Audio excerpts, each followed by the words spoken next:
All right. Peace, family. Peace, family. I want to thank everybody for being patient. Thank everybody for being patient. Got a special show tonight. Just want to make sure I sent this to my community app. Yes, I did. All right, got a special show tonight, family. Y'all in for a special treat. Um, you got to understand the times we live in and how important it is to really. I did a show earlier. I don't know if you've seen it, Dr. B or Rod Hayes. I did a show for about 15 minutes by myself, just to announce this show and let people know how serious, just the ESP and everything around us is right now. Rod, I told the people. Right, I said, and I was giving them examples of everybody I'm talking to.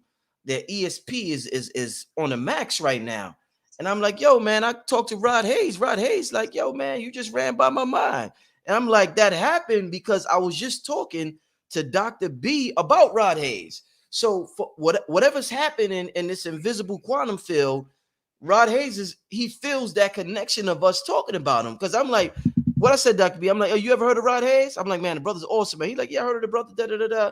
So whatever we was talking about the brother about, this brother picked up on, and when I called him, he was like, yo, you just ran by my mind. Family, it's going down big. I'm seeing this from everybody at a rate that I've never seen before. People that are dead and people that are conscious. So yeah, the energy is extremely high right now, family. We're gonna have a good show. Let me get to a few commercials, and we're gonna be right back. We're going in tonight, and we might have a special treat for y'all tonight too. So hit the like button, share the video, get comfortable. We going in tonight. It's gonna be awesome. All right, be right back. Hey there! Had a bad dream? I have dreams too. Some parts are scary and some parts are fun. Always remind yourself, it's only a dream and everything will be okay. I had a dream about being in a forest too. Check it out, my pet Petey was with me. Order your copy of Kayla Petey and the Forest on Amazon today. Brooklyn, New York, are you ready? August 27th, King Simon will be there. Etoy Hairston will be there. Alison Nedra will be there. Lloyd Strayhorn will be there with special guests. Sister Cafunia Ife will be there. All happening at Nicholas Brooklyn Mini Workshop. Text now, call now to be there. Hey, this is King Simon, the international numero veta. Remember, get all my books on Amazon or go to Linktree/King Simon, the numero veta. And remember, don't forget to book my sessions at 347-496-1022. Book now. All right. Damn, we booming today in the chat room. Damn, we got 1,500 people already. The chat is booming. All right, I'm glad y'all ready for this live. This is gonna be a real exciting one. Listen, family. We all know about this technology called meditation, where we're able to tap in and we're able to slow our brain waves down, and we're able to go into that theta state and we receive information and we communicate with our higher selves and whatnot. But there's also a technology that I feel is gonna get more and more popular, and that is grounding. And a lot of us know about grounding, but we're gonna get real advanced tonight on what grounding is. For those that don't know, there's gonna be a lot of people that see this video that don't know the benefits of grounding, and some of you do know and still won't do it because you're not inspired yet. So some of y'all gonna get inspired to do the grounding, but it's very vital and very important right now for us to start to ground and tap into that technology of the earth being a battery and whatnot. So yeah, I just got, all the years I've been conscious, real quick, the person who really stressed grounding to me was the brother KT, the arts degree. When my queen was pregnant, he kept mentioning grounding. I'm like, why does this brother keep mentioning grounding? So that made me really want to know about what grounding is. And I just see the importance of it more and more.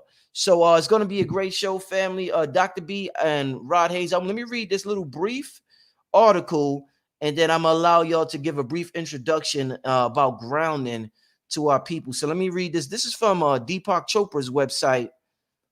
All right.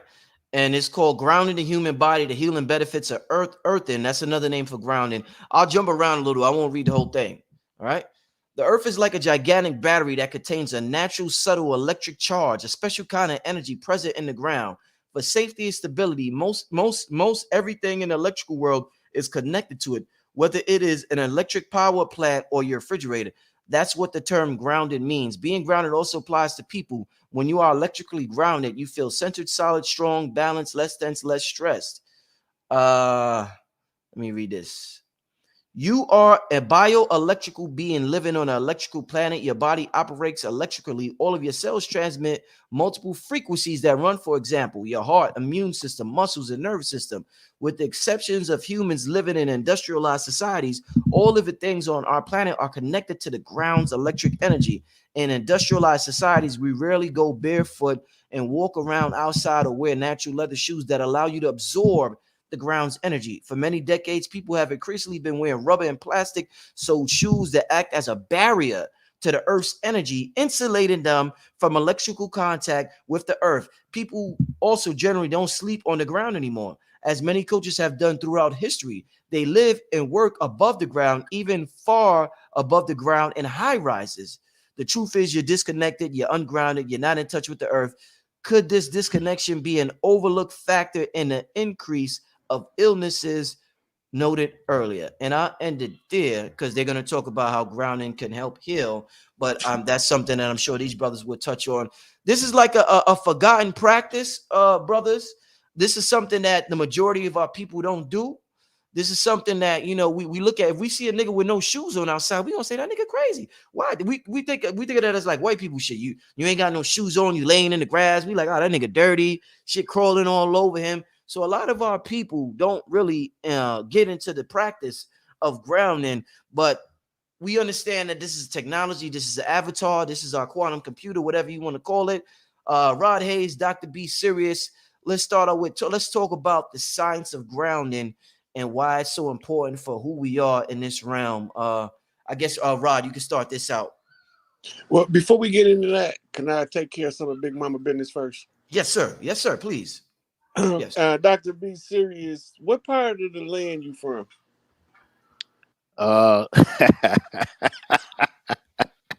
Okay. I originally my body was birthed in Connecticut. Mm-hmm. Do you know your ancestry? Yes, I do.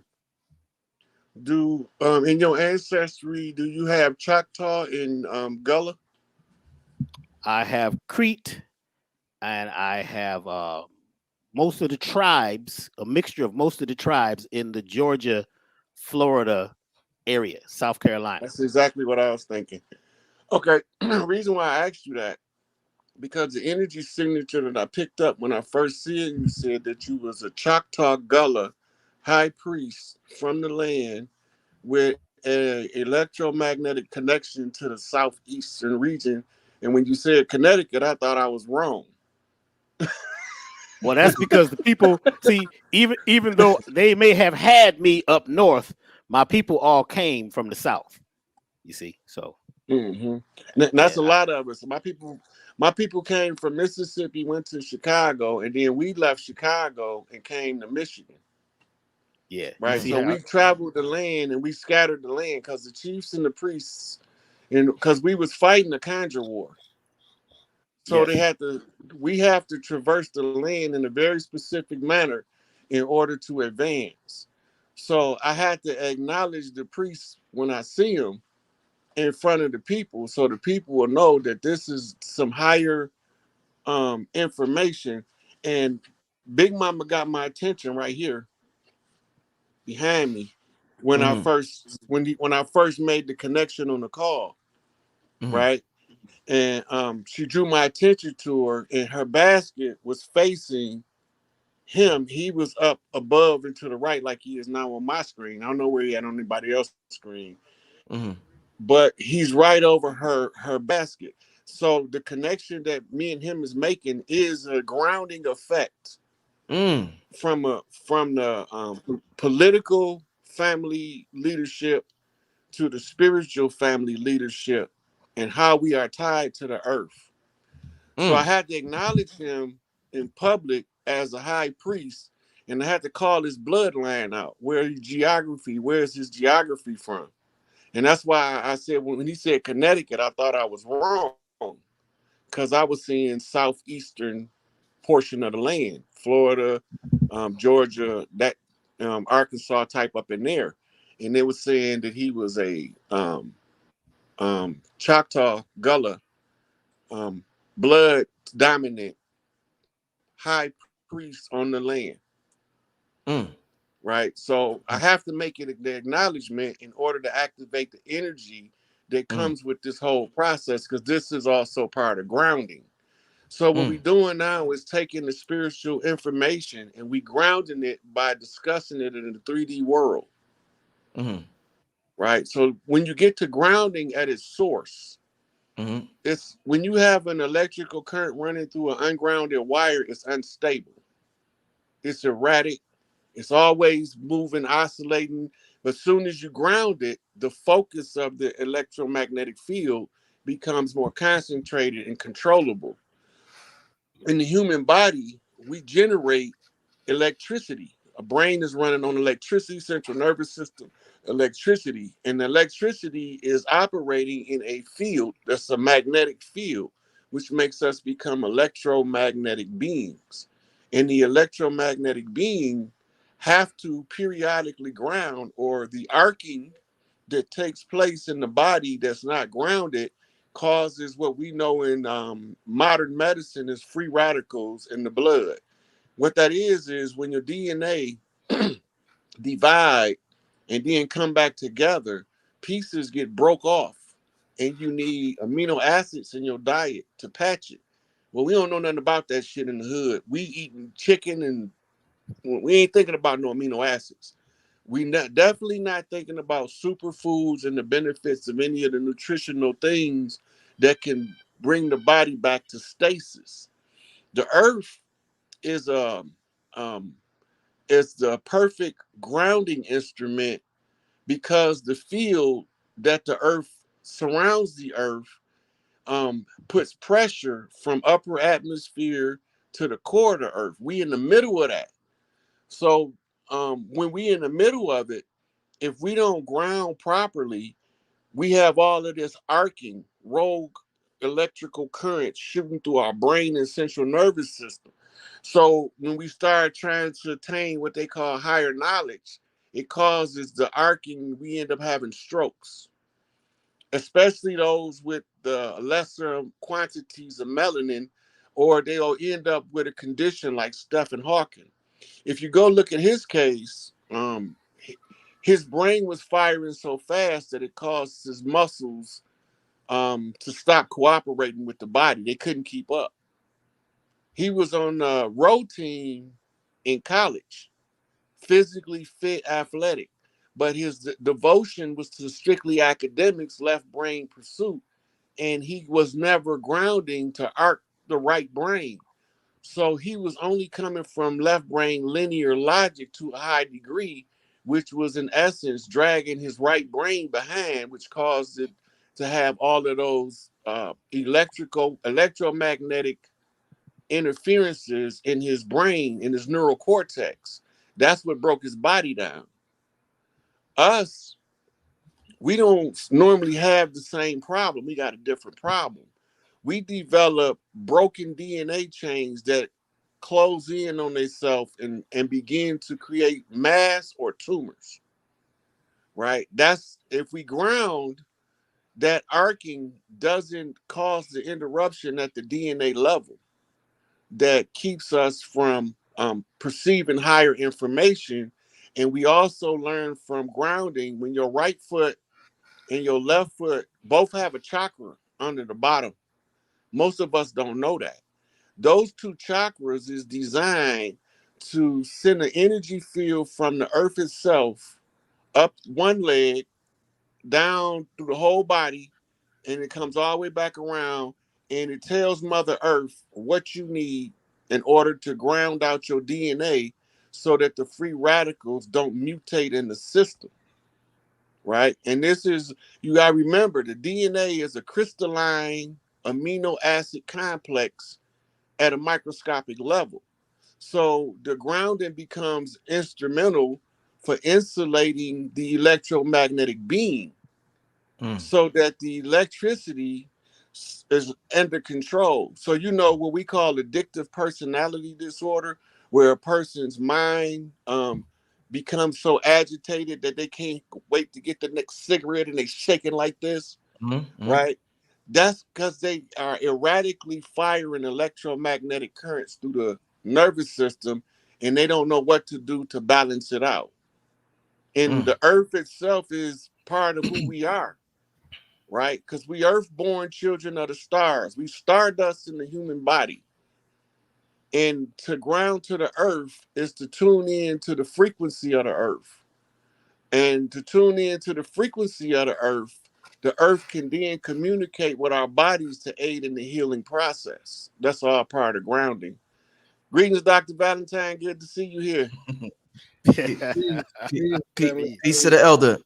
Yes, Hey, yes. Doc. So we just started, Doc, and to start out with, I asked the gentleman. I read an article on grounding, and I asked the gentleman to give a brief description of what exactly grounding is. I feel like, the meditation industry became big in the late 90s, early 2000s. I feel like grounding is getting ready to take off, and more people want to know about this thing called grounding on earth. And so I definitely want our community to become extremely familiar with this technology that we have to connect to the earth with our bare feet. The brother Rod just started.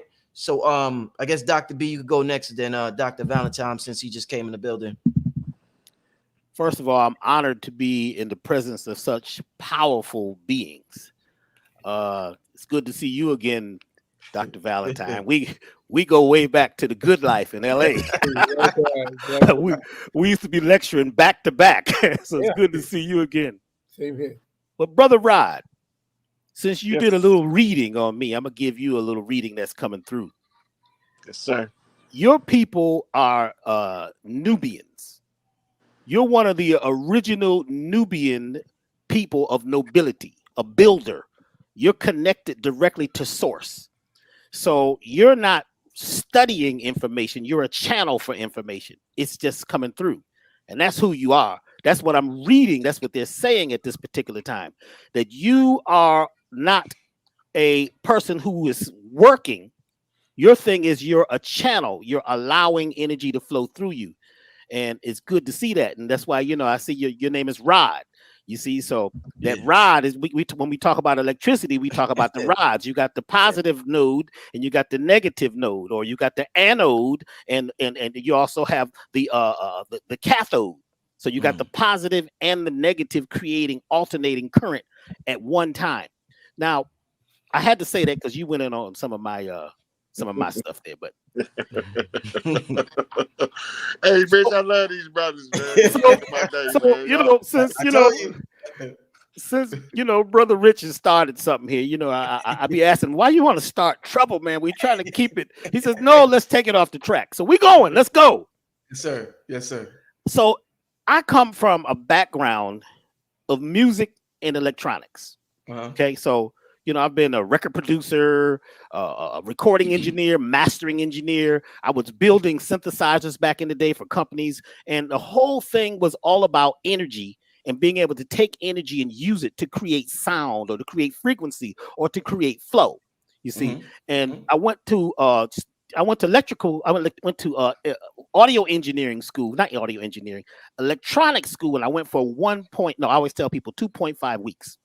Because they showed a chart on the wall of all the electrical, components, the transistor, the resistor, the diode, they showed all of those things. And I walked out of class and they said, well, where you going? I said, I'm done. I don't need to see anymore. As soon as I saw those symbols and understood how those symbols work, I didn't need a degree from them. Because, see, the symbols that we use for things usually tie to something real or an idea or something that somebody created, okay? Electronics was not created by man. This whole thing is an electrical. It's an orchestra. It's a musical. It's a musical instrument with many parts, and each of us are part of that instrumentation. That's why we have organs, and each organ vibrates to a certain frequency. We talk about being high vibration or low vibration, and a lot of times we don't really totally understand what that means. You see, because you couldn't live just on a high vibration. You need a low vibration, which is Mother Earth, which is the lowest vibration. That's ground. Without ground, you have nothing to stand on. So you could be high and be professing to be super conscious, right? But at the same time, we got to get down sometime into the earth. So what I saw when I saw the electrical circuits, the first thing I saw was that the male side or the positive side of that circuit was called an anode. It put out electricity. Then they had the cathode. The cathode didn't put out electricity, it was magnetic. It received a spark from the anode.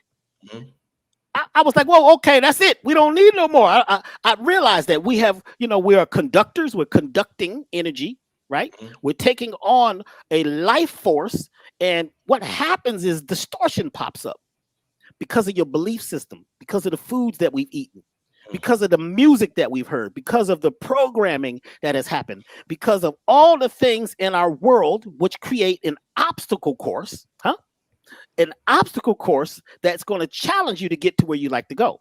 In order to truly be successful, you have to be well grounded. Most people are not grounded because they're having an out-of-body experience. They're living in their head with all this intelligence. But the electrical flow says that we got to let energy out and we've got to let energy in. So the right side of the body is putting out energy because it's more considered what they consider male. The female side is the left side is taking energy in. When we put our feet on the earth, that right foot, that first step that most people take in the Western world, you take a right step, is sending out an electrical charge into the earth. And Brother Rod said there's chakras on the bottom of the feet. I'd like to say, well, we got soul on the bottom of our feet. You see, that's how you connect with the Great Mother. But first, you have to give her something. So when we make that first step, we're sending our charge into the earth. When we take that second step, we're picking up the message. And I want to say this, and I'm going to finish with this piece. I used to study with some people who were deep into like the churches and the cathedrals and things like that. And the brother said one day, he says, they've got the steeple on the top of the church. That's the positive node. It's sending the message, gathering the information from all the people, and sending it out into the ethers, into the Akasha, into what the cosmos. Yeah. He said the only way that you could receive a message is if they have the exact same device underground, like the pyramids. You need both. You see? So a lot of times we're not connecting. We're asking for a message, asking to learn how to do something, but we're not connecting to the earth so that she can put out the resonant frequencies, right? So you could pick up the message. So your brain is going to be shorted out unless you are sending and receiving. We are transceivers, right? But we're receivers at the same time. So by grounding, we get in touch with the earth essence, and she gives us the message that may be coming from millions of miles away. So it's about sending and receiving instead of just you getting information, storing information. And after a while, you begin to have an implosion because there's not enough energy moving out because we're not doing as much. So grounding is one of those things that we can do naturally that we always did as children to keep us in a balanced state and to create homeostasis throughout the system. Thank you, brother. Wow, amazing. Whew. This show started off. Whoa, man. Oh man, Dr. Valentine, you you want to add on to that before we move on? I don't want to even touch that. No, I think this is exceptional because part of the healing that I used to recommend for women with problems, reproductive problems, is to change the quality of the underwear. Number one, they were putting on these artificial fabrics that would impede the centripetal energies necessary to offset the centrifugal energies, because a woman's reproductive system being magnetic draws energy, which is why I tell men, especially if they're weak or they feel weak or anything, that they shouldn't spoon with a woman because she's actually taking energy unconsciously through her yoni. And unless he is strong, you'll find that he may have problems. So what I tell her to do if she has like fibroid tumors or if she's dealing with certain types of feminine illness, such as endometriosis, and so forth, that she goes to a place where there is fresh earth. And I'm not talking about the earth that has been polluted with all types of pesticides and so forth. The earth that she has to sit on, barely, you just take a very thin cotton cloth and put it on the earth, and for her to sit naked on the cloth as comfortably as possible, preferably in a semi or full lotus, and to do certain breathing techniques that call the yoni or the yoni itself to start breathing and cause inhaling and breathing so that the electrostatic energies begin to normalize or to release the blockage of the flow that's in her womb that would have collected in a certain area as a fibroid tumor. Um, that would usually certain cysts and fibroids such as that accumulate in that area because of not only her habits, sexual eating habits, and so forth, but because her thought process has created an impediment in the womb. Every time a woman has, say, for instance, a psychological trauma or her ego has been damaged in some way, the wound itself becomes the uh, the sounding board for that implosion, an implosive thought process.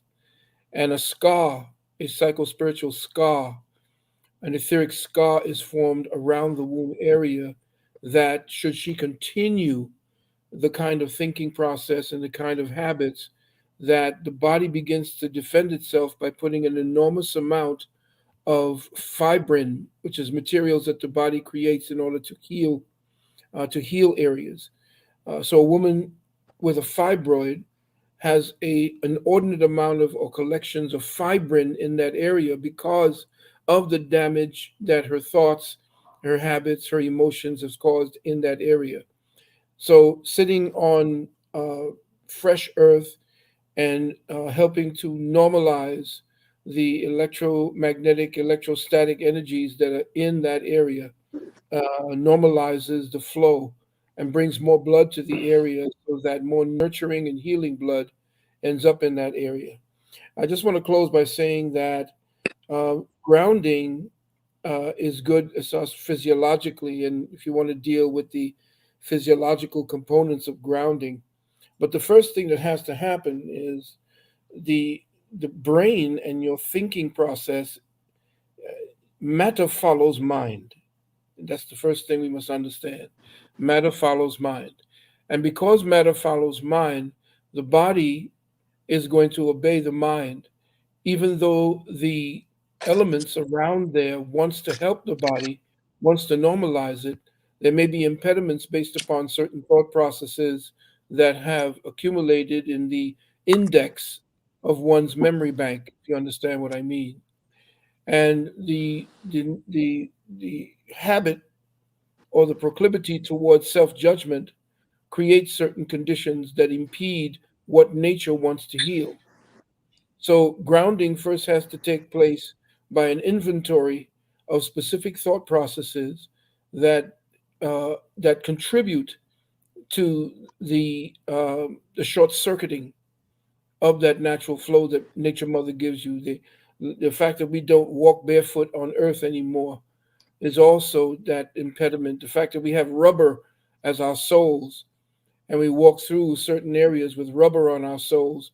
Rubber is not a very good conductor. It's a good insulator in certain areas, or certain things that we have in our feet tend to impede that natural collection or that natural connection we have to Earth.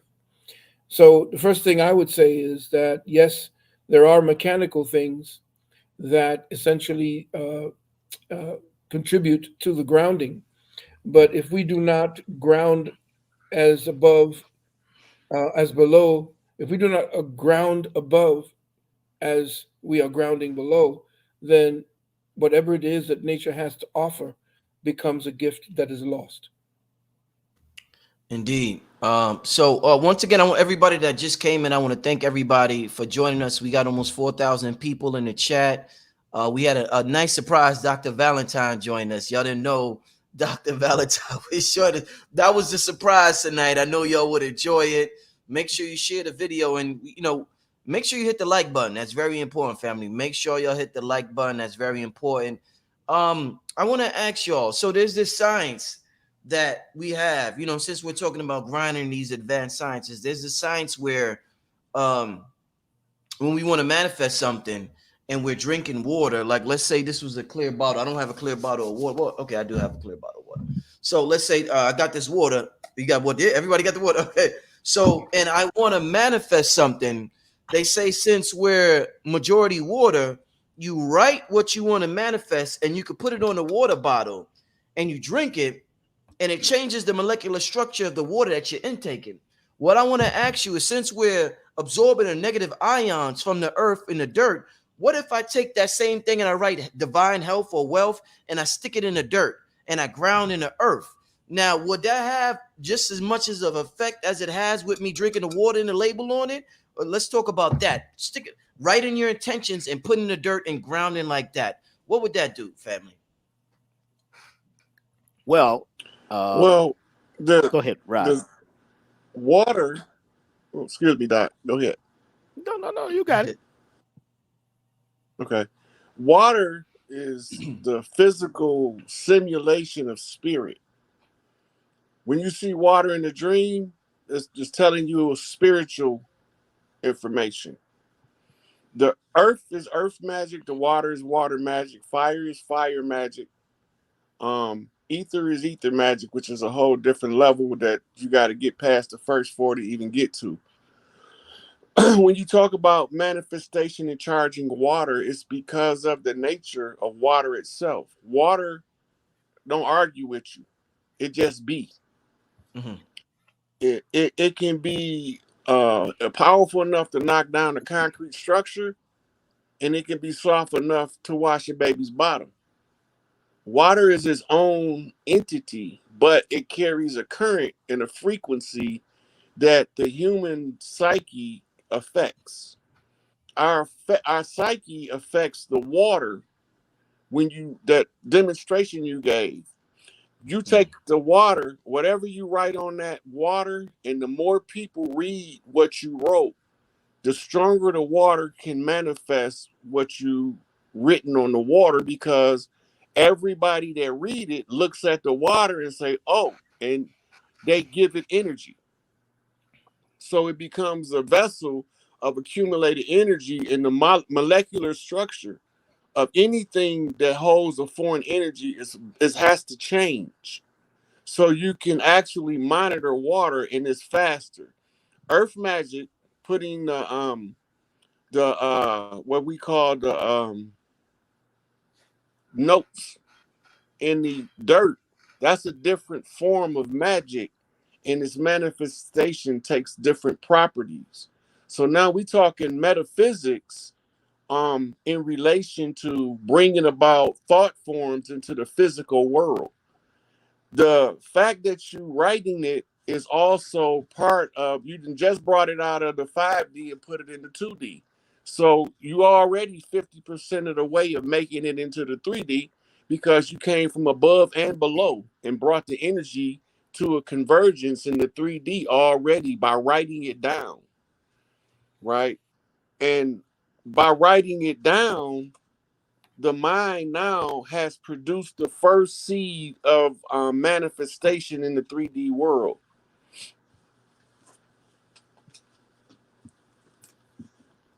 So the earth magic does work similar but different. It's like you could use an axe to chop down a tree, or you could use a saw. They perform the same job using a different method. Indeed. Okay. I'd like to say that, first of all, the language that we speak is not a natural language. And most of the words that we use, we don't even really know the root of those words. It's the way we speak. You know what I'm saying? So you could write something, but what that word really means, what is the essence of it? not just what is the etymology of it or what the dictionary says, those words can be confusing. So what I say is, let's go past the writing. Let's get direct. Water is a living crystal, right?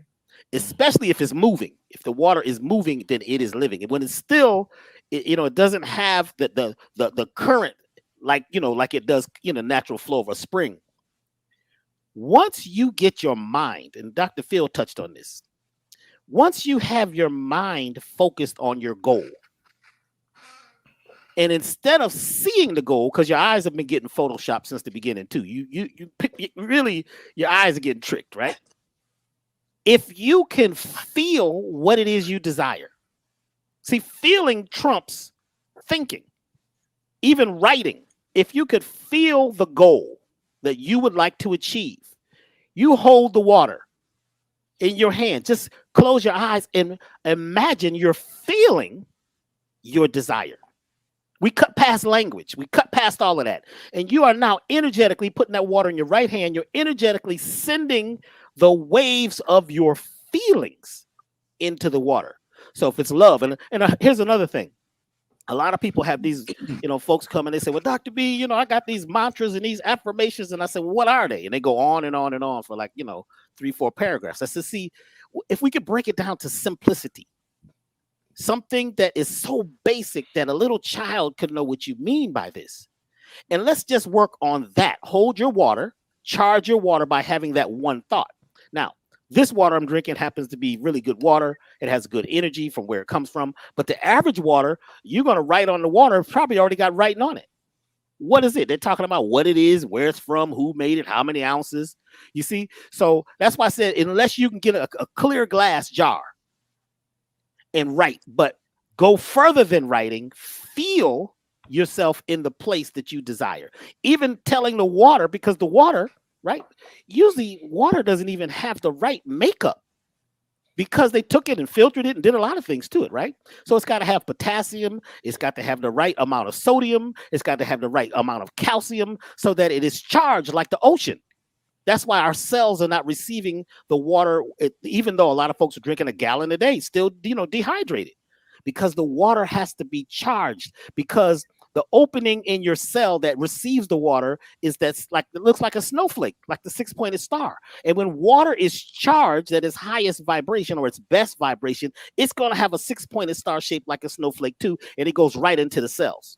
So you could drink 10 gallons of water and maybe not even get enough of that water. You're just peeing it out.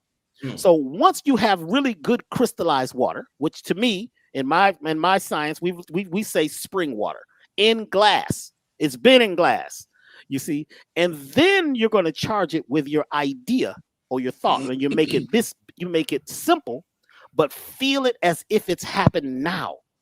Now what happens is the universe begins to respond because you've sent a message out that's traveling 770 billion miles per second through the galaxy. And it's going to come back to you because, things always come back to their creator. You're creating an idea. But a lot of times what we think we want, what we desire, all of those things, those words get funny. You see, so once we get clear in our languaging, and this is one of the things I teach, is to have language that is direct language. It's very simple. So if you're going to try to create manifestation, you can't say, well, I want. Want is basically like the desire without action. So if you're wanting things and you're charging your water with wants, it's diving. Want. You see, desire is the next vibration, but I say our highest vibration in my studies is allow. What are you allowing? Because it's all in you. We're all made of energy. Everything is basically the same. What did Donny Hathaway say? Everything is everything, but it's how it's arranged. But the greatest challenge, before you even get to the grounding, as Dr. Phil said, is your mindset. You could desire all kinds of things, but there's so much garbage, so many thoughts and feelings and scar tissue and, just in the mindset, what I call mental parasites. Once we begin to clear all those things up, then we begin to travel on those waves, and that water that you're drinking and the ground that you're standing on now has a very clear representation of your true basic desires. Dr. Valentine, you want to close that out? At our university, we teach that there are 4 foundational elements that constitute what we call third density creation: the consolidation and the pressurized zone that we call third density or the third dimension. Under that pressurized zone, we know that the biblical reference to "in the beginning was the Word, and the Word was with God, and the Word was God" is essentially nothing more than, things that were stolen from the Pert and Meru of ancient Kemet. Now we say that the Word, the WORD, is the fire, air, water, and earth. That constitutes the WORD of God.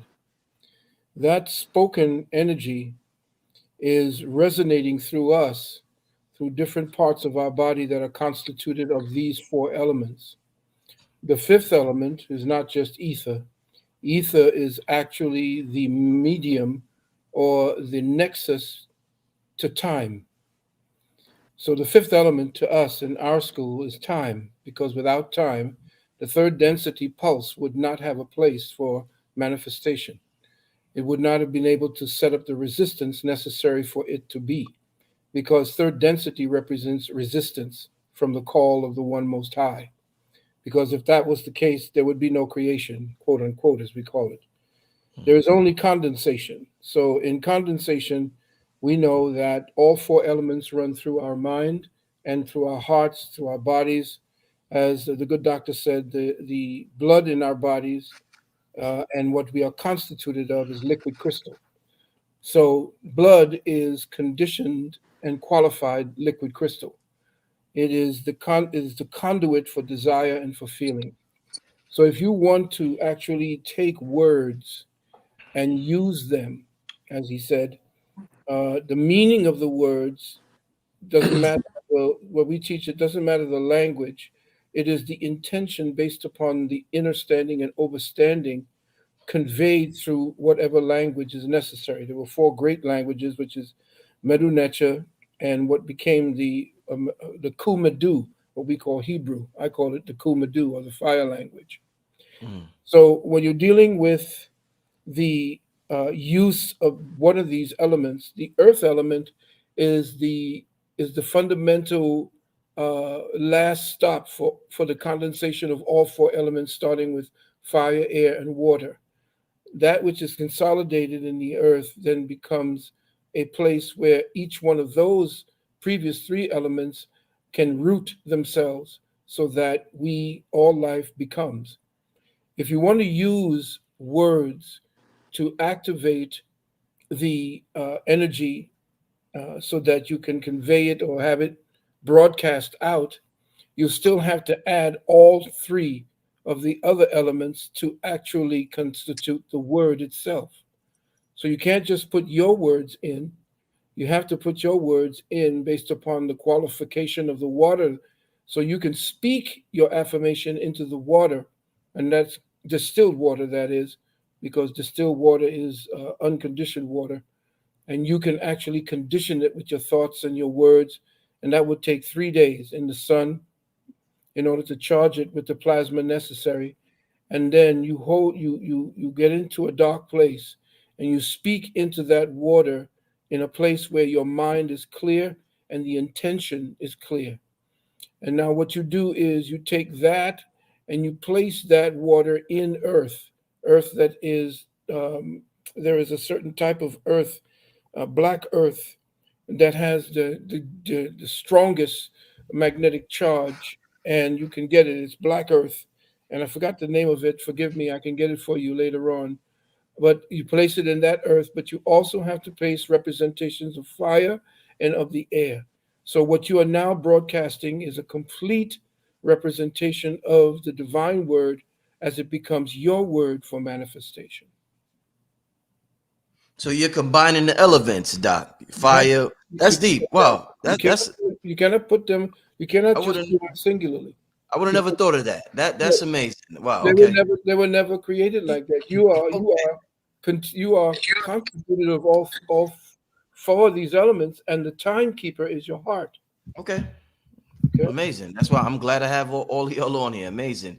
Once again, family, we got over 4,000 people. Welcome. I want to say thank you for everybody who's in the chat. We got Dr. Valentine, Dr. B Sirius, and the brother Rod Hayes in the building. Amazing show. With we're discovering ourselves. We're rediscovering ourselves. We're remembering who we are. We're talking about grounding and other things as well. The question, hit the like button, family. Make sure you tell your friends and family that we are on live. This is better than anything you're gonna get on TV, family. Trust me. Especially with the times we are in right now. This is what I want to ask you, gentlemen. Good question I got for you. All right, check this out. So, Sad Guru, Before, yeah, go ahead. Brother Rick, Yes, before yes, you get some, I wanted to touch yes. on something that both of them said because Please, yes, yes. I got a stickler for information, Mm-hmm. and when they say something that's important, I want the people to be able to catch it. Mm-hmm. So, Dr. B mentioned about the language and the words. What a Yes. lot of us don't know is alphabet, the alpha beta system of letters. We didn't used to use vocalized tones to talk, to communicate. We used telepathy. All of the words we using now are alchemically charged. Each letter is alchemically charged. The letter has a number attached to it. The letter has a color attached to it. It has a element attached to it. So all of the letters is carrying that data when you formulating words in any language on earth, because no matter what language it is, all of the alphabets was created by alchemists, and these alchemists charged every letter in order for them to actualize what's being said. And Dr. Valentine mentioned that speaking to the water, right? This is the authoritative utterance that they talk about in the Hosea, with the exceptional insight. This is the ability to put yourself in the void. When he said, go into the darkness and speak into the water, that's the simulation of first creation in modern times. When you simulate the first creation and you actualize the first word, it triggers a psychological Big Bang scenario, Mm. right? So we talking about the words. When you go back, the Egyptians said that the author of the first alphabet was Tahuti himself, right? And so he's the great alchemist. If he's the great alchemist and he's charged these letters, when we become familiar with the letters and then we put them in word combinations and become an understanding of the words, this is what you call learning to speak the power. Literally translating the modern English as the power. You speak the power, right? And that comes from two combinating forces, using your third eye crown chakra coming through the throat chakra, speaking from the heart. Now you can just align all four of your top chakras. And if you can be grounded, because we talking about grounding, this is how you can jump the barrier of no pass, connecting your higher four chakras to your lower three chakras in the center middle pillar, right? All of this is relevant to the process of understanding how we're going to manifest. So what we actually doing, and I'm just looking at the play out in real time as this goes on, is we teaching indirectly how to manifest, right? Because part of manifestation is being properly grounded. Part of manifestation is having the proper grasp of the linguistics that you speak. Another part of the manifestation is knowing the structure and the format by which to use the words in order to speak these things into existence. And then you get to the point where you don't no longer need the aids, the water. You don't need the tarot cards no more. You be able to do it in real time without those crutches that we use. So low magic is what we call elemental magic, and that's using those elements that Dr. Valentine talked about. High magic is when you can do it from your upper four chakras as opposed to using the base elements in your lower three chakras, which is heavily based on the emotion. So this is why Dr. B say when you feel the sensation, this is the manifestation. So when you telling yourself, I want, the universe is hearing you say, I want something. So it's only going to give you a continuous, because this is I what want to you want telling it. something. Right. Yeah, that's what you telling it. So when you Oh saying I man, want, I right, want it's to. going to give you the experience in the 3D world of the longing for that which you do not have, because you want to know what it feel like to want or to I want desire something. or to crave a thing, right? So all of that goes to grounding, because to help the mind balance itself, we have to learn how to tune in to the inner self through the chakra system, and all of that is critical to grounding. So these brothers is slapping home runs, and I'm counting up the data. Yo, this is yo family. This is so powerful, and a lot of people don't realize you can manifest the frequency of wanting something. We think we either get it or we don't get it. There's a everything has a frequency. You can literally manifest just continuing wanting, continuing Right. wanting, That's continuing exactly wanting. what I'm talking about, Yeah, brother that's Rick. exactly. So that's what I'm saying. A Right. lot of people don't get So that. when Yeah. he say you have to have the feeling, and you have to feel like it's already done, you have to feel like you already have that. You got to feel like, okay, you got to know what it feels like to be a billionaire. Yeah. You can't get there. Rod, The you breaking up. freedom Rod, can you hear me? Rod, can you hear me? Rod Hayes, you breaking up, my brother. I need you to go out and come back in. Yeah, he's gonna do that. Well, I don't. If I can just follow through with Yes, him, yes, what he's yes, saying is yes. correct. Um, but we say desire rather than want, because the desire energy is already part of us. The desire is the masculine. That's the charge that puts it out there, and the feeling is the negative. So that's the masculine and feminine polarities that run through us, and they manifest in the blood as feeling and desire. So if you desire something and you call on it, there should be no impediments or doubts about what you affirm to be real. And when you say that I am going to get that, or I desire to have that, what you've done is create space between you and that goal. Because what you're doing is you're functioning from the place in time. When he, as he said, I already possess that, then you have bridged that gap. There's no longer that space that you've created by your perception.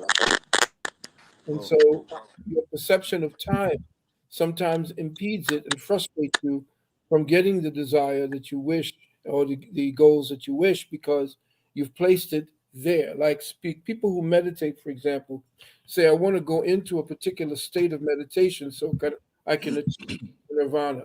No, if you don't already have or perceive that you are nirvana, then you have already created distance between you and the thing you wish to achieve, which then creates time. And then you just fall right back into the karmic cycle that always traps us. Our brains and our thinking process, which is what we do because it helps us to navigate third density, our thinking process precludes or impedes what we have to get to. We have to suspend thought and access intelligence. There's a difference. When mm, you access intelligence, you are now operating outside of the realm of time. When you try to achieve something using thought, you become trapped in time because thought is time.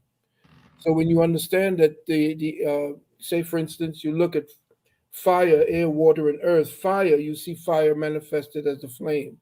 You mm, see air as you feel it, as the breeze, as the mm, storm.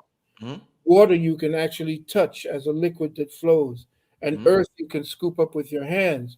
But mm, people don't realize that thought itself, that time itself, which is the fifth element, expresses itself as thought. mm, And most people don't understand what that means when the so called creator breathed the breath of life into this creature. He breathed that mechanism that allows that mechanism to navigate third density, and that is the higher thought processes that we have. We can either free ourselves from it or we can become trapped by our thoughts. And if that's the case, we will never achieve what we wish. We never, ever, ever, if we wish to definitely achieve something, ever plant the seed based upon our thoughts, because our thoughts are all polluted. We always must be outside of the realm of time and actually plant the seed outside of time so that we do not become trapped by time, therefore trap our desires in time. Mm. Wow. Oh man. Family, y'all don't know how much of a blessing it is to hear this from three different vantage points, three different angles, three different light codes speaking on the same thing. This is absolutely amazing. This show is already a classic. I'm so thankful to have you brothers on here. And I want to thank everybody for listening. We're going to continue. Before I ask the next question, I just want to read a quote that I heard Alan Watts saying. Y'all speaking, Dr. Valentine, Dr. B, and Rod Hayes. Y'all hearing me speak? Just made me think about this. Alan Watts said this back in the day. He said the number one reason why you don't know what you want is because you already have it. Then he said the second reason is because you don't know yourself. So we want things that we already have. And then we don't know who we are, so we want things. So it's an interesting dynamic that, and it's a loop that we go through that keeps us on a, what do you call that, on a mouse? What do you call that? That mouse thing? Treadmill. The treadmill, yeah. So it's very interesting, but I'm glad y'all. I'm just so happy to have had this show tonight, and we got a packed room. We got 4,500 people in the building. This is what I want to ask y'all next about grounding. Okay, so Sadhguru has this movement called Save the Soil. And we all know that the soil is being depleted of the minerals, is not the same. They're trying to, they got to make these apples and everything as fast as possible. They got to get the shit going.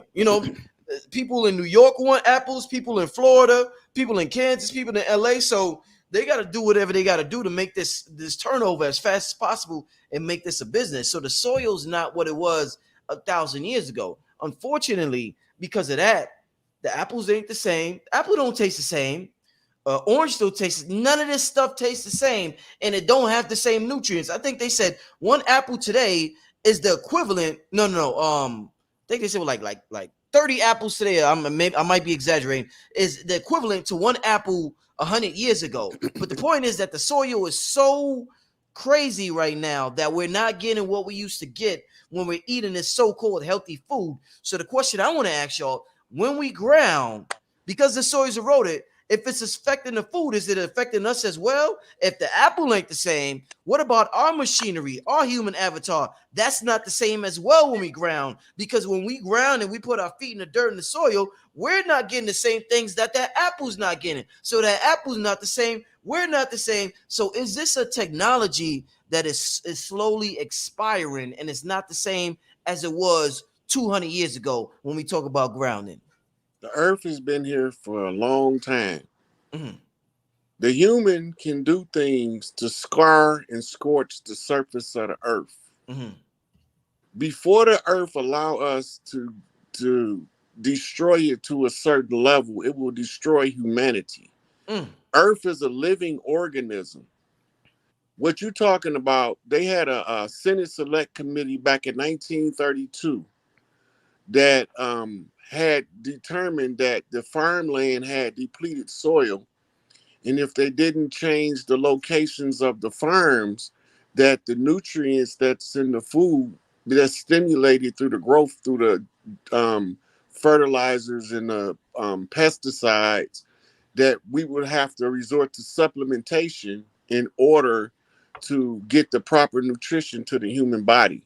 Now, they don't replenish the soil. I'm going to show you how easy it is to replenish earth.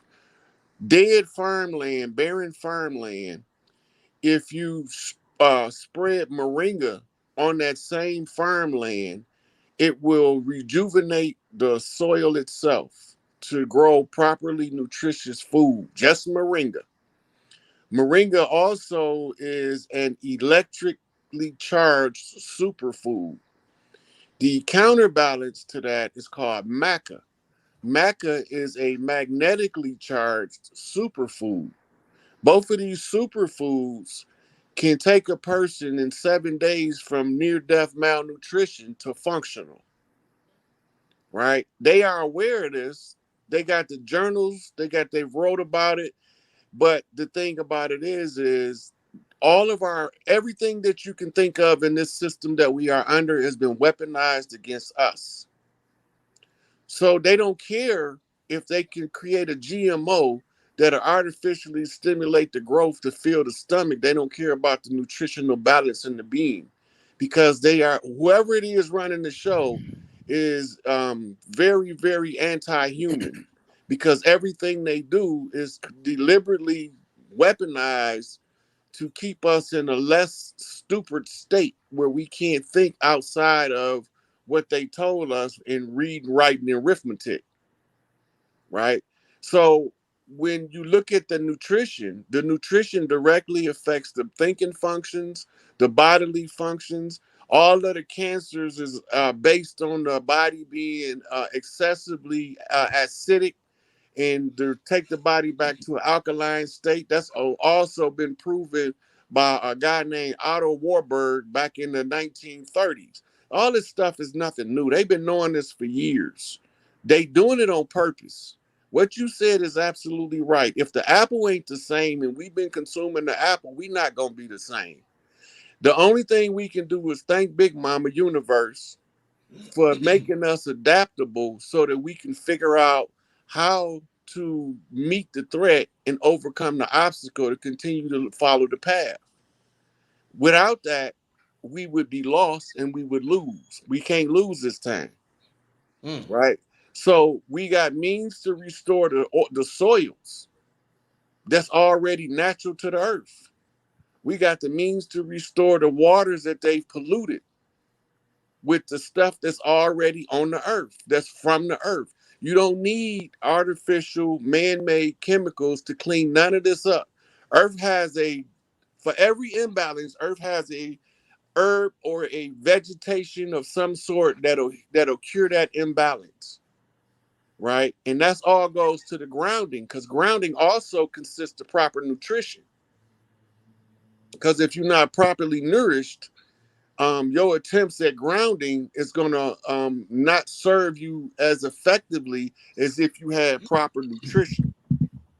So that it's a system working with other systems in order for the systems to run in optimum performance. The human project that's taking place now, whatever experiment is being ran, is designed to undermine us at every turn. They are attacking our nutrition levels, which is sending us into the medical establishment to get pharmaceuticals to treat the imbalance in the bodies that's created by the lifestyle we live in, the places we work, and the education or the miseducation they've given us on purpose. None of this stuff is an accident. Dr. Neely Fuller said they control the 9 areas of people activity: economics, education, entertainment, labor, law, politics, religion, sex, and war. I say it's 10 because they also using health to cause all of those other 9 to be undermined. Like, if you're not in the optimum state of health, you can't perform as an optimum being.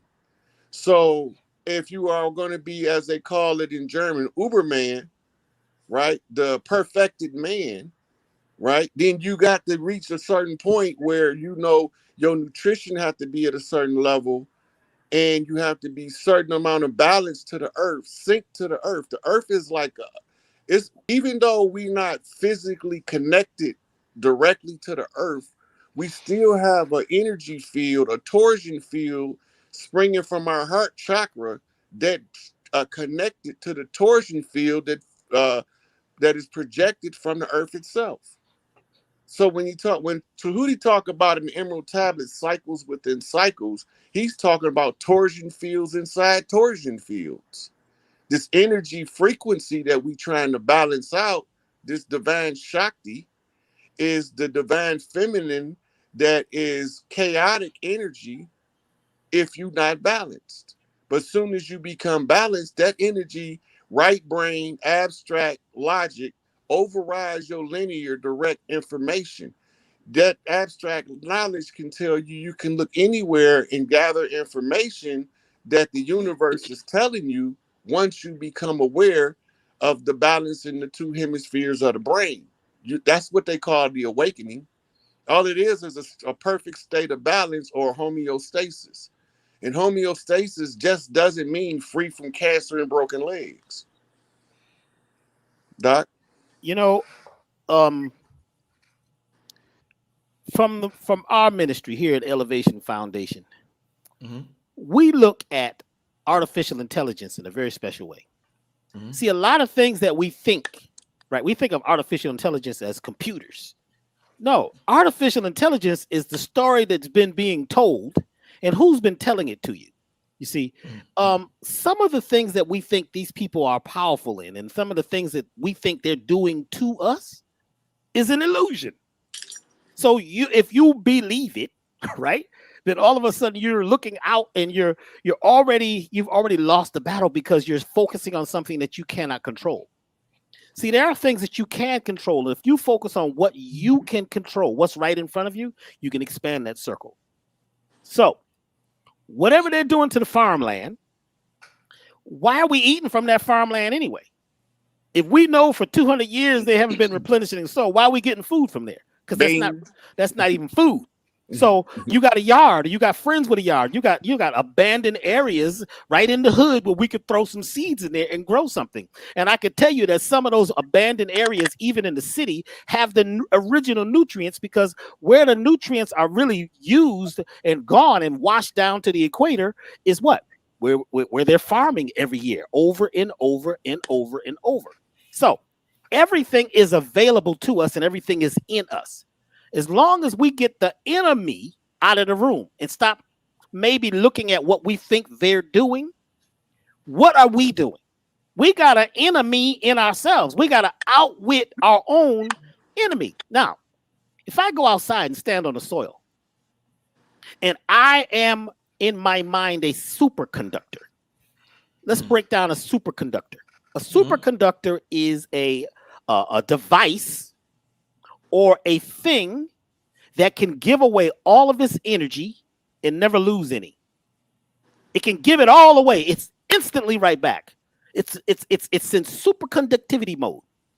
Once you realize that you have the power to be in superconductivity mode, you don't lose. Like the thing about time, like Dr. Phil was saying, if you say, I want blah, blah, blah, or I'm one today, you're already in lack, limitation, not enoughness. You're lost in space and you can't get home because you feel that everything is outside of you. But if you start really studying the deep stuff, right, it's all in you. You're everything. We are everything. There's stars inside of you. There's galaxies inside of you. Most of your body is not even you. It's these different entities. You got bacteria. You got bacteria. You got mycelium. You got even viruses. Because all viruses, this whole thing, that's not bad. You got life. That is giving us life. Did I just say some bad words? I may have. I'm sorry. Well, just be careful with that. Be careful with that way. You don't want to say that word too many times. So my thing here is we sometimes come from the perspective of lost. What happened to us? What was done to us? My question is what are we doing to ourselves? What are you eating? What are you breathing? What are you emitting? So we got time. You take time and flip it backwards. You got emit. What are you emitting? And a lot of times what you're emitting is gossip. You're hearing something from somebody else, and then you go tell somebody else and tell somebody else. So now we're nosy and newsy. And most of it is about disempowerment. We're speaking the language of disempowerment. Here at Elevation Foundation, we say that you must become who you are right now in yourself. You got to get full of yourself. And because, most of our conversations, you meet somebody, right? Now, we're supposed to be getting grounded when we meet each other, right? You and I, we're going to find some level ground. But if you and I are in woundology mode, right? We're voting as victocrats. We talk about what's happening, what they doing. Guess what? You're done. And that's going to be probably your best friend because both of y'all can sit there and be wounded together. You see, now that's how you ended up with wounded knee, wounded leg, wounded Trauma bond. belly. You see, Trauma bonding. you got trauma Pity party. bonds, you got drama bonds. I mean, it just goes on and on. If you would like to elect and select that from the galaxy, because it's all there, it's in chaos.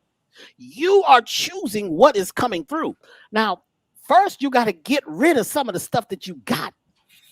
That's not even yours. This luggage, man. Where'd you get this luggage? They asked you at the airport. Are you carrying somebody else's luggage? Somebody put something. So, your body's a ship. You're a vehicle, right? You're a vessel. What kind of vessel do you have? Is it a love boat? Is it a canoe? Do you have a cargo boat? Some people think they on a love ship, but they got so much cargo from other relations and other relationships. They get into a relationship. They start talking about how the other relationships fail and what they don't want to happen. And they are now magnifying and quantifying something directly to themselves. And it becomes instantaneous because we are made of crystals. And those crystals are listening to the environment. Our cells are listening to the environment. Your genes are not just unfolding. Your genes are listening to what? You are the genie. You are the generator.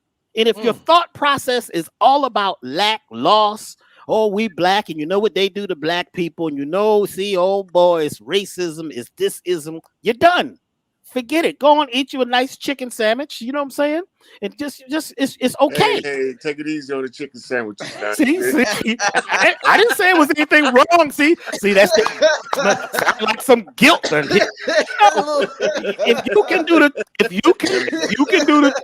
you can do the transmutation on chicken, right? You the bomb now. You can do it. Then you can transmute that chicken. That's why you got some folks. Some folks say, well, you can't work with him. Dr. B, he eat pork chops. I said, listen.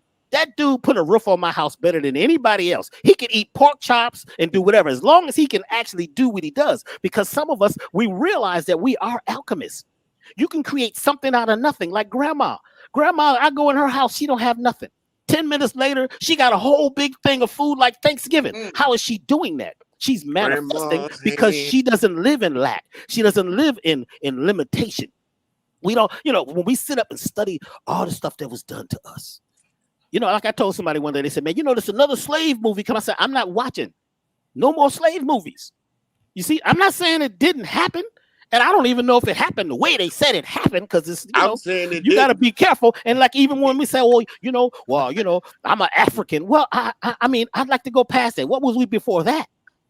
You see, we are all part of the mycelium network. See, when you get down to this, it gets deep. It connects everything.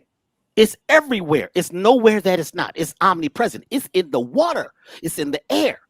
Your thoughts are traveling, faster than light, faster than sound, faster than anything about how you see your world. How are you painting your picture? You're an artist.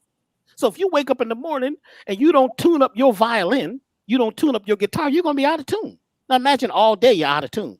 You're eating food that's out of tune. You're hanging with people that are out of tune. We got a terrible orchestra here. See, this is a crash course in killing ourselves. So we are eating ourselves, thinking ourselves, and talking ourselves to death about what? If I step outside and I touch the earth, I couldn't care if there's not one mineral. Well, I don't know where there is a place where there's no minerals. If I choose to let that energy from Ra come down through the top of my head, right? Go right straight down through the vagus nerve. If I hit that pineal and let the pinealine oil drip down on my tree of life, and I let that energy go straight into my feet, and she will send a message back, and I will be full. I will be full of what it is that I'm funking for. How am I living? So if you look at all the problems, so like when I used to, when I was the big time record producer, I didn't go to the studio, listen to the radio. I never listened to I don't know what's on. They said, well, you gotta give them what they want. You know what I'm saying? I don't know what people want. People don't know what they want. People are like sheep. You know what I'm saying? They being told what to want, what to desire, what's new, what's hot. You have to be an indivisible individual. You got to get yourself together right now and be nothing for a minute. I tell people, I say, well, you think you control your thoughts, don't you? We do these classes. People say, yeah, I control my thoughts. I'm conscious. I meditate. I say, all right, for the next 7 seconds, don't think about anything at all. Folks is looking around. I said, well, did it work? Most folks can't do it because they start thinking of how not to think. If I ask somebody, how do you feel? And they say, how do you feel right now? They say, oh, okay, let me think about that. You got to think about how you feel. That's artificial intelligence. Because you're looking for words and you want to make it sound good. And I ask you, what do you want? What do you desire in the world? Oh, well, I want to help save the world. Now, you ain't about to save no world. You can't save your world because your mind is being taken over by entities from you. Never mind the stuff outside. Never mind what they got going on in the country, what they said on the 6 o'clock news that's hanging your ass to death. That's what's important is who you are in this moment. And tonight, when you go rest, when you wake back up, you're brand new. For the first 11, 12 seconds, you don't know if you was a stick. You don't know if you was a ladybug. You don't know what you are, but you gather all your stuff together really quickly. So imagine you can stop and take a second and breathe or do whatever exercise or whatever discipline you have to get balanced and get what they call grounded. This is not just earth grounded. It means to have a strong foundation that you stand for and step out of who you were yesterday because we're living in Pastville. We time travel to the past all the time. We get more excited about the past than we do than the right now. And the right now is happening, which I call to now, has never happened before. Us four together right here has never happened before. I didn't know when brother called me today what was going to happen. He said, well, Rod Hayes. I said, yeah, I know of him. I don't really know his work. Oh, Dr. Valentine. Well, yeah, I know Dr. Valentine now. Lights used to go off on Crenshaw Boulevard when we all finished talking at the Good Life, because that was a place where there was a ley line, right? There's these ley lines on the planet where things actually happen. And, I'm going to say this real quick. I went to Sedona. A group of us went to Sedona. This was where all the vortexes was at. I didn't feel nothing. We was there for like days. I said, I don't feel nothing. Well, this is the great vortex of the vortexes of vortexes. And I said, I don't feel anything. I got back to LA a week later. Stood on Pico Boulevard, and guess what? Vortex opens. Wait a minute. It ain't in Sedona. It's who I am. I create the vortex. You have to be the superconductor. You have to be open to it. You have to realize it, but you got to let yesterday go and let all the conscious knowledge that you think you know, right? And gather something brand new as of today. Didn't they say the other day the Earth is spinning faster than ever? They said what? June 29th? I heard about that. Yeah. They can't even hardly find the North Pole. Yeah. You see, things are shifting. This ain't the same place. You're not in the same place. You're not on the same planet. That sun don't look the same, does it? You think that's the same sun? I think they change it out every few years. The moon too. You see, but what you can look at is what can you control? Can you control your mouth? Can you control your mind? Can you control what you're listening to? Can you control what you're eating and what you're not eating? Okay, if I choose to step on the soil and say that this soil is going to replenish me, I might eat some dirt. It's going to have what I say because I am a superconductor conducting myself in such a way where I am open to the very best. And those opportunities are with us every moment once we get out of drama and trauma and all of that pain and misery that we can't fix. I'm not saying it didn't happen. I'm saying that right now you got to find a place of peace, because if you don't do it now in 2020, when we're in the photon band, do you know what that means? We're in the photon band. Look it up. Every 13,000 years, we go through this band of biophoton light that's coming like crazy. Then we got Sirius, the Earth, the Sun, the Moon, and our solar plexus is in alignment in 2022. That's why Baba Dick Gregory told me. He said, look, man, you're going to have to be ready for 2019. He said, because things is going to change. And you're going to have to become responsible for yourself, because this opening is going to happen where we can all walk through. But you got to be ready to let go of the stories, the myths, even your own, what I call, energetic ghosts from the past, because they haunt you and they hungry and they eat you alive. Get new, get now. That's what we're focusing on here at Elevation Foundation, is how to be new and how to gain some things that you can actually use every day and make it simple. Hey, I want to drop a couple book references that help the people that's watching. So some of the things that we talking about, I'm gonna give a couple of good books. One is called Awakening the Genie in Your Subconscious Mind. Another one is Moving Through Timelines. Another one is called Awakening Your Telecult Powers. Then you have Napoleon Hill has one called Outwitting the Devil. This all ties back to what Dr. B. Sirius was just talking about. All of this is teaching you how to get the control of what you're thinking about, getting control of the self, understanding how to use this thing we call a brain. They didn't give us no user's manual, but fortunately, before we came, before this generation was born, they had some smart people that wrote some studies down that gives us an insight into how to control our brain, how to use our brain more so than control it, because the brain is the mind itself is Sakomao. They call it Sakomao, monkey mind. It's erratic and it's very difficult to tame if you don't know the processes and the techniques. So I want to drop those book references in right quick while we was talking about it to give somebody some titles to look into as references to this material. Indeed, indeed. I'm gonna get some Q&A from the people. Wow, I'm amazed at this show. I'm amazed at this show. This is a magnificent show, family. We're gonna get to some Q&A. Give you some questions. We got Dr. Valentine. Before you go Dr. to Yeah. Q&A, you got to let Dr. Valentine address that last topic. Oh, did You you want left, to add on? Did you want to you add on to left him that? out. Did you want to add on to that? I'm sorry. I'm sorry. Well, no problem. What I can tell you is that if we do need a practical solution for nutrition based upon the lacking thereof in the foods that we have, we found here at the university a solution that would help. And we went through the testing for a year. I did my pendulum analysis over it and came up with a very high reading. And that product is what we talk about, Juice Plus. In that particular product, the fruits, vegetables, and berries are actually grown on family farms that do have very enriched soils. It has over 40 to 45 medical tests that were run independently of the company, and it has a higher rating than the FDA's organic reading, the little green and white circular tab that you see on food when you're buying organic foods. It has a higher classification called NSF, or National Safety Foundation.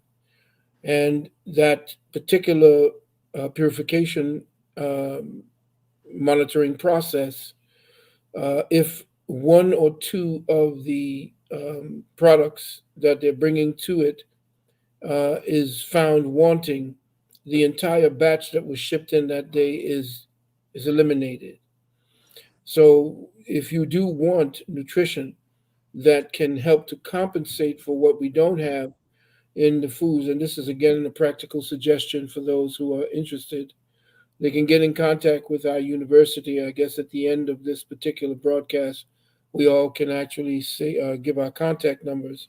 But the Juice Plus itself has the nutrition, and I know I'm not supposed to be saying this, but this is an emergency. And what you want to do is to get materials that can get directly into the bloodstream. The enzymic content of these capsules that have this fruit, vegetables, berries, as well as the omegas, which is the omegas 3, 6, and 9. The enzymic content is up to 99%, which means that the food is virtually live. So if you want to compensate for what you know you're not getting in today's food from farms that are actually found around the world and most people don't know about, the food that is the products that are used, the food that are used are ripened on the vine. Today, the food that you get in certain places where they sell so-called foods that are organic, these foods are not ripened on the vine. And most people don't know that 75 to 80% of the nutrients are actually shot into the fruit, the leaf, the vegetable at the point of ripening.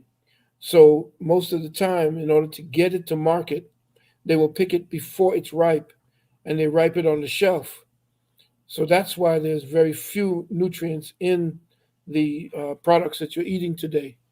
And Juice Plus, essentially, the formula was put together by one of my herbal teachers, Dr. Umberto Santillo.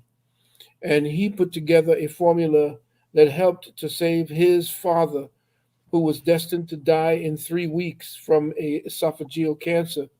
He began feeding his father this particular formula through the rectum, and his father lived for 3 extra years as a result. So this has been what it is. If you know anything about me and how I lecture for 11 and 12 hours, I beat my record of I think it was in California out there with you, Dr. Sirius, with Bobby Hemmett and myself. I think I hold the record there for 18 hours of straight talking.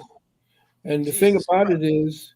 the thing about it Jesus. is that there's the Juice Plus that has helped me to do this. And I'm talking about this from personal experience. So Mm. if you are interested in it, you'll find that this is the best compensatory nutrition because we're at war right now. We cannot have our fluffy little gardens to grow because if you're growing it on the outside and you don't have it in a terrarium, all of the chemtrails are actually settling on your food anyway.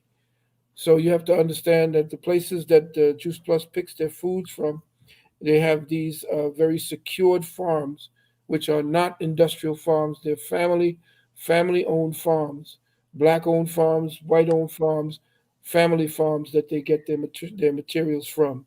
So I suggest that if you are interested in compensating, get in contact with me, and I will definitely put you straight to the people that will help you to help your family. One more thing, if you do decide as a parent to get a Juice Plus for yourself, your child, if 4 years in age and over, and if your child is in college, can actually get that Juice Plus for free for 4 years.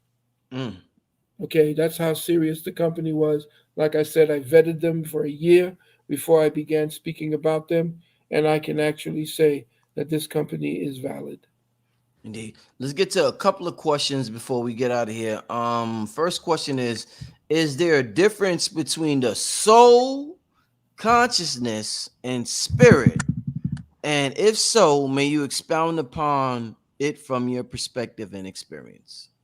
No, it's all one. There's no such thing as a separation of consciousness. All is consciousness. You can't say, I'm conscious of this and I'm conscious. We become conscious within consciousness. So the soul is part of a consciousness projection or a consolidation of singularities who are actually conscious within themselves, within consciousness. So to separate and say consciousness is this or that, consciousness simply is. Mhm. I can't even add nothing to that. And back to something that we were talking about earlier. Our language is very interesting, man, because we're speaking English and it's on an angle. You know what I'm saying? This is Mhm. an interesting thing, but we have these concepts. But once you realize that everything is everything, it's all one. So you were talking earlier about being telepathic. We're not going back to being telepathic. We are telepathic. Mm. That's how grandma knew when she came in the house that that you had been doing something. Mhm. She could just Mhm. look at you. What you been Mhm. doing, boy? And you say nothing. That means no one thing. I've been doing something, but it ain't no one thing that you can dial in on. Mhm. We are telepathic, but we have relied on this tongue. You see, and we have this tongue that it's like we babble. We're from Babylon. We babble on and on and on, using a lot of words to describe something that you can't even perceive.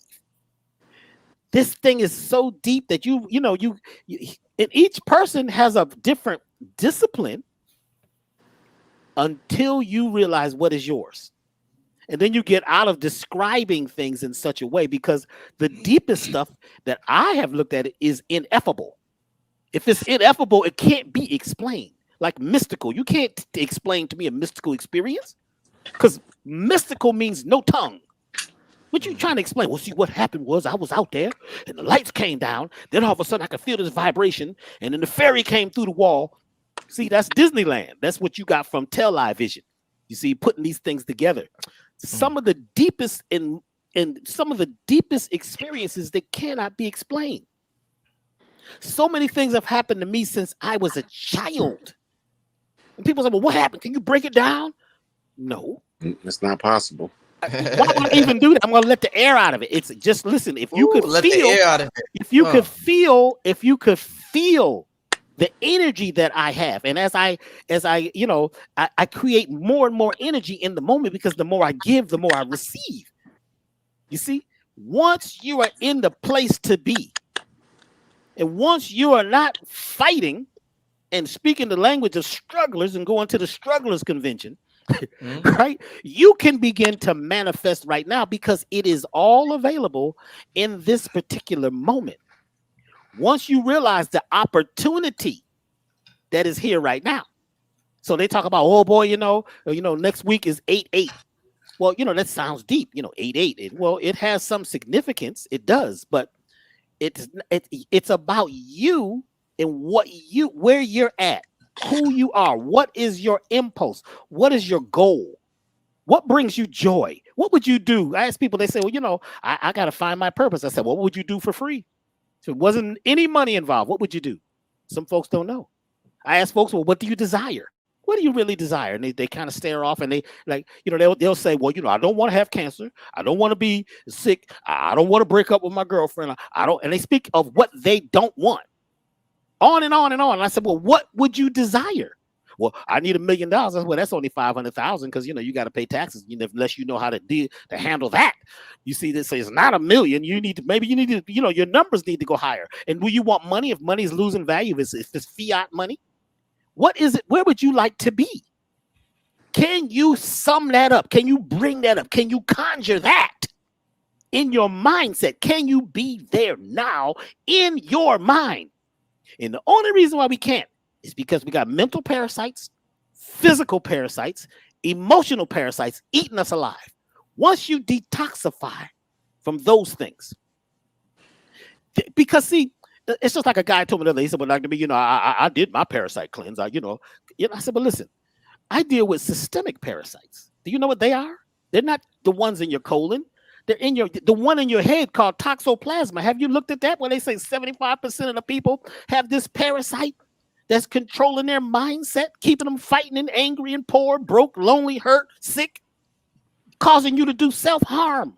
Sometimes your language is self-harm. Sometimes we talk too much about nothing, right? Just to sound good. Now, ego is huge and we're pumped up. That's that parasite. And that parasite will control you to the point where you will never reach your true destination, or where you could reach. You see, because it's going to keep you in a place where you're controlled. Your emotions are under control. It's going to have you afraid of things that can't hurt you, and mad about things that's none of your business. We minding everybody else's business.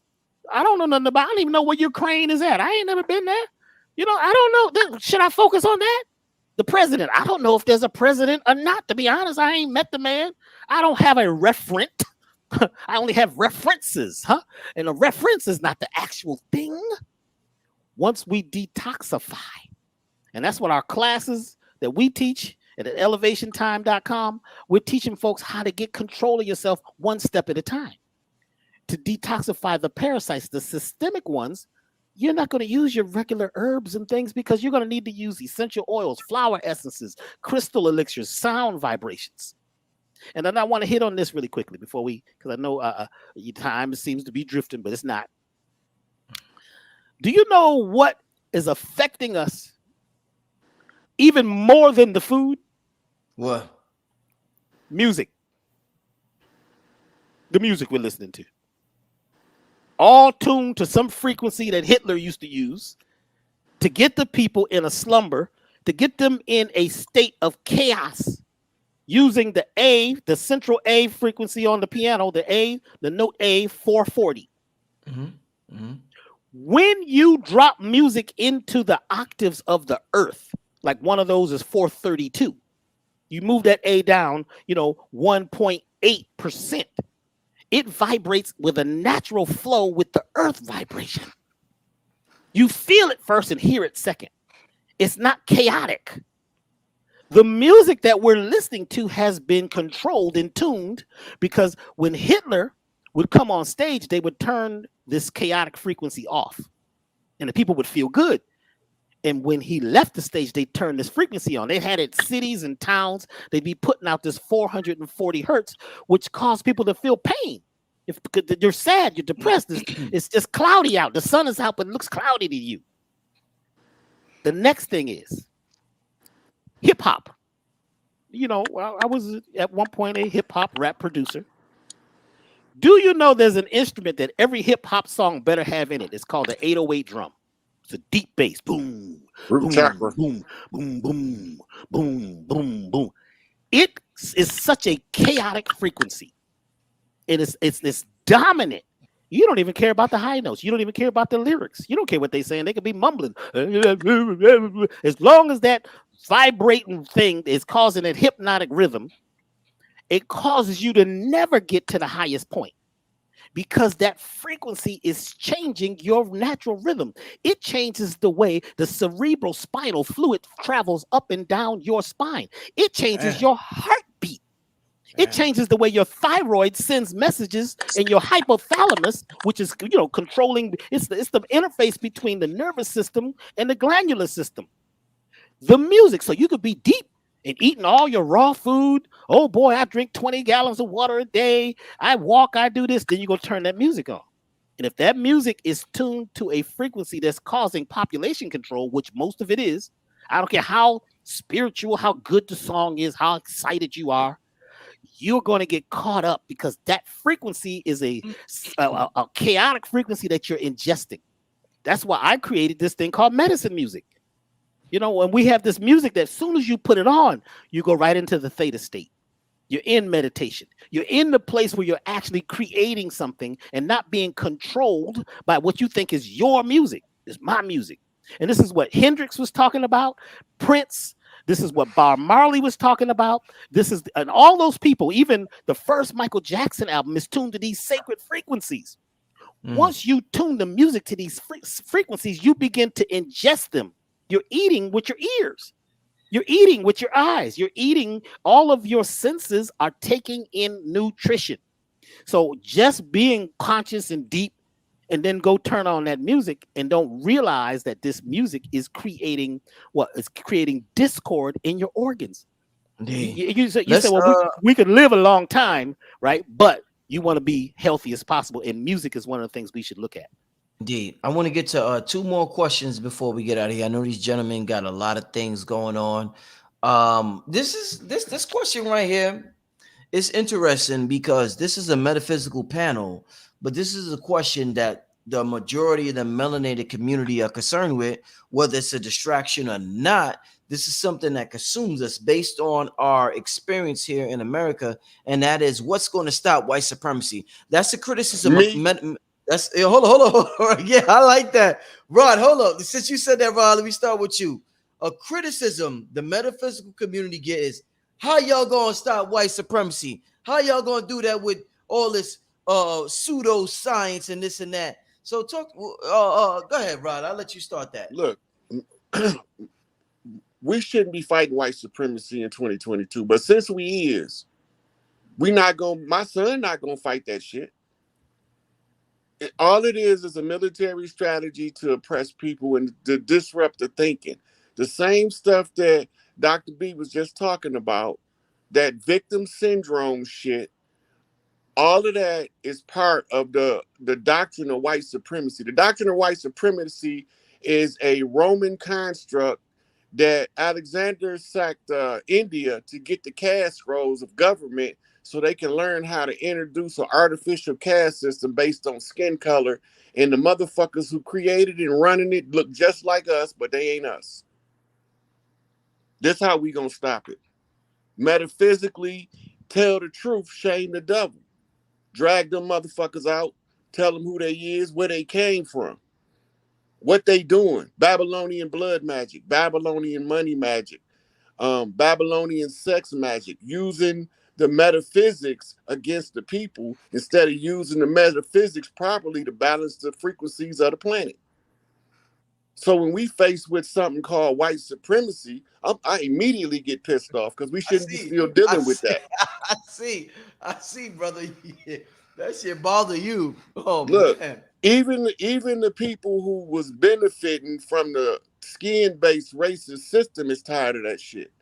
So if they benefited the most under the system and they tired of it, then somebody got to put an end to it. And the only end to it is to drag these secret societies out by the ass, throw them out there to the people, and let the people see these riding suckers for what they is.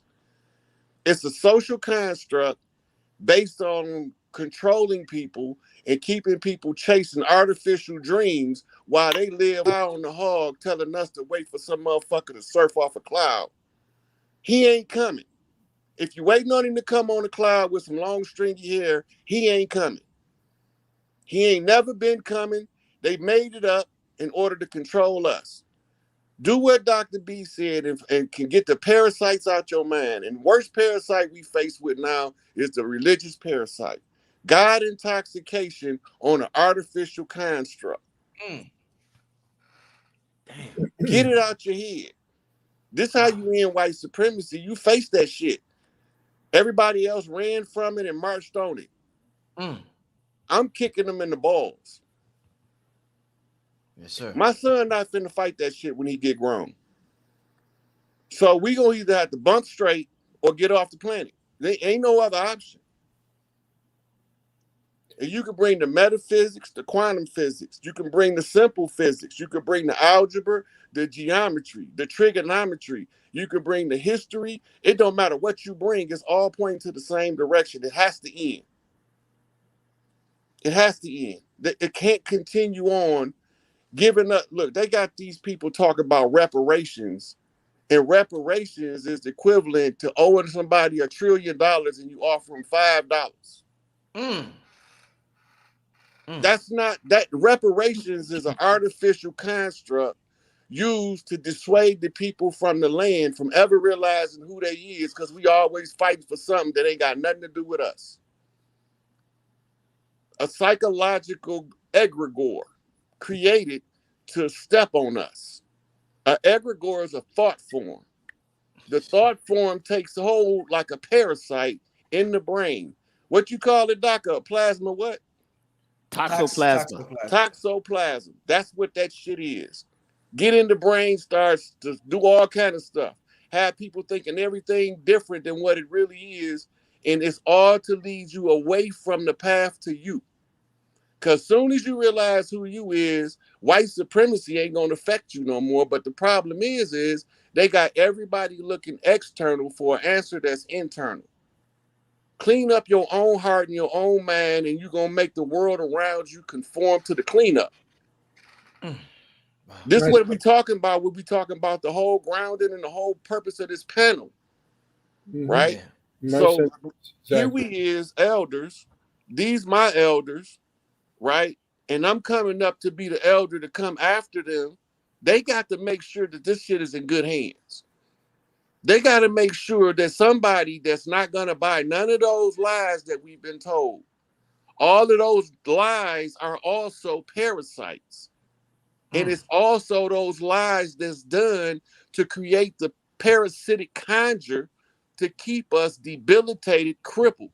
Half of the people that's filled with that stuff in their brain, put them in a room 5 minutes by themselves with no sound, and they're going to be beating their head against the wall because they got all of these mental parasites ripping through their brain, and they think that that's actually them. God damn, this is a powerful panel tonight. We already talked about being telepathic. Yes. Not only is they dealing with the parasites, they dealing with the dude next to him that's plotting on killing his mama. The other dude on the other side of him plotting on killing his neighbor. He got the girl behind him plotting on sleeping with his boyfriend. All them thoughts is coming into his head. Yeah. He don't even know where they coming from because he don't even know who he is. So he can't even identify the rogue thoughts. It's overload. sensory overload. Shit. Yeah. Right? Listen, Yeah. it's interesting how you phrase that perfectly. The what we're doing essentially is sabotaging ourselves with the types of thoughts that we are carrying.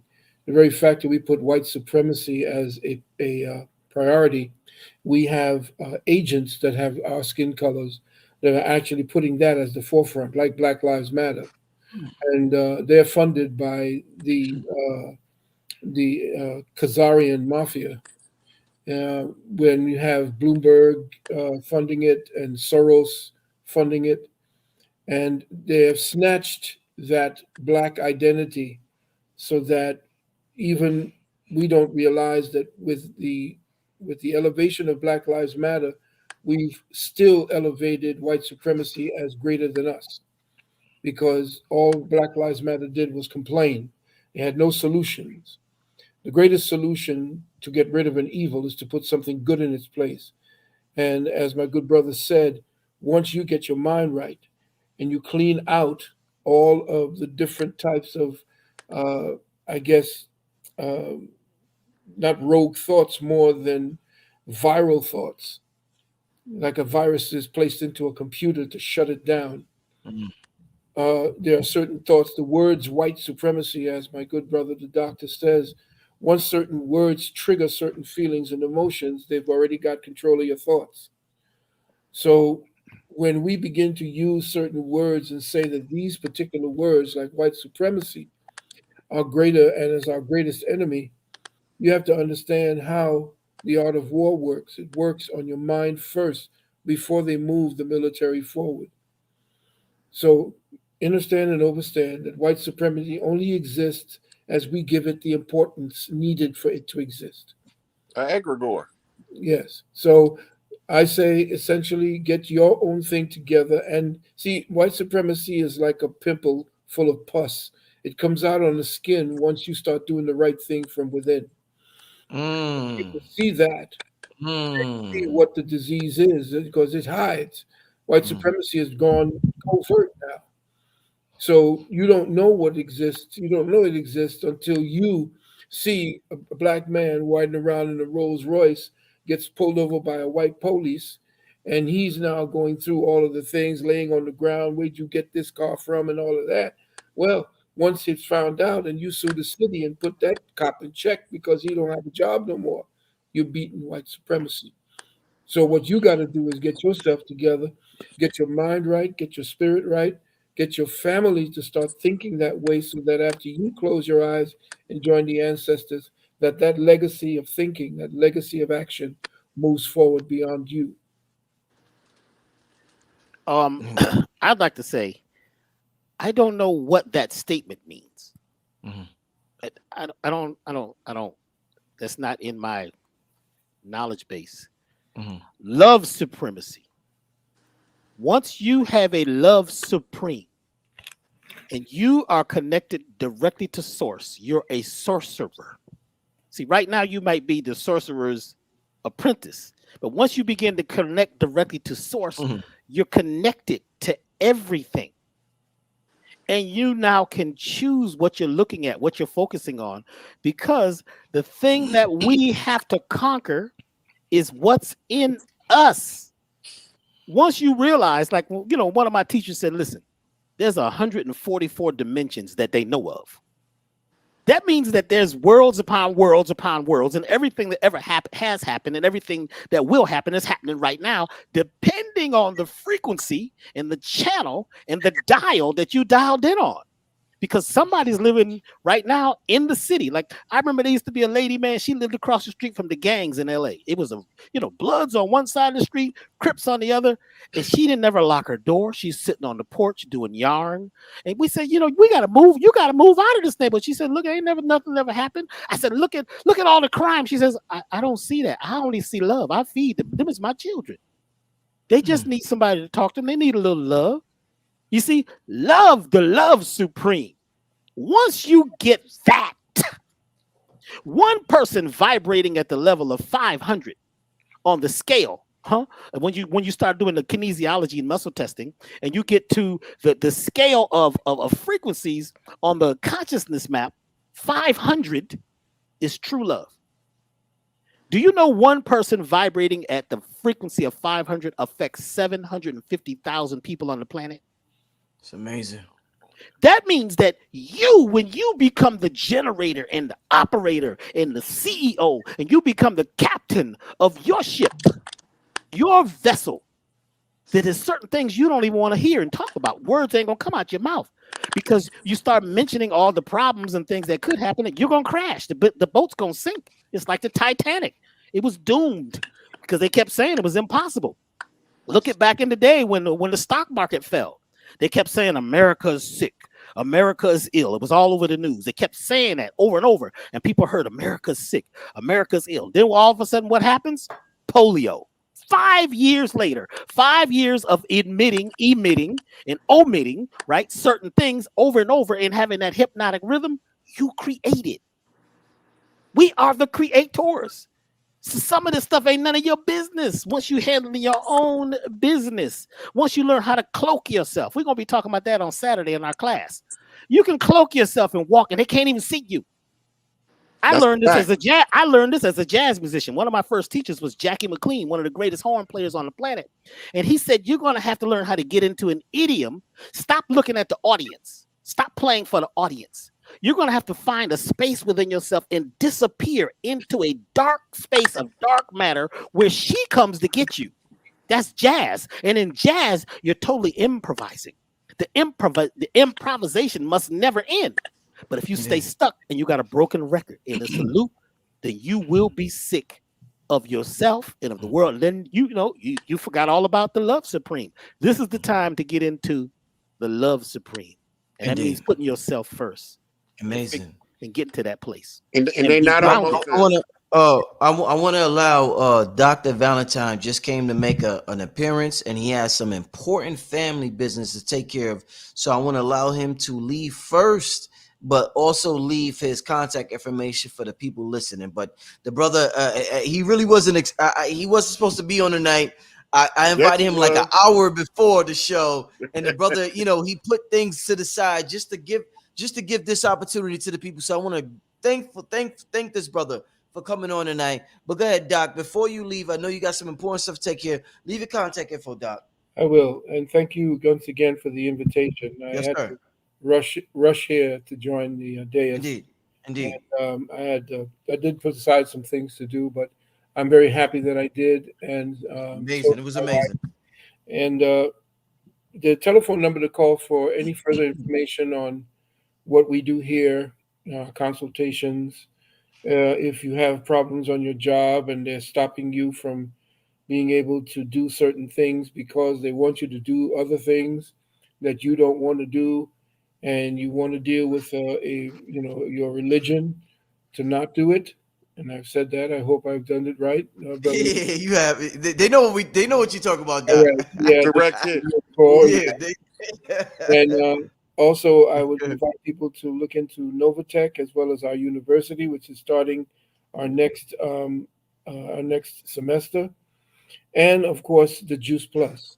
So to do that, please call 800-847-1291. That's 800-847-1291. And my beloved brothers, thank you so much.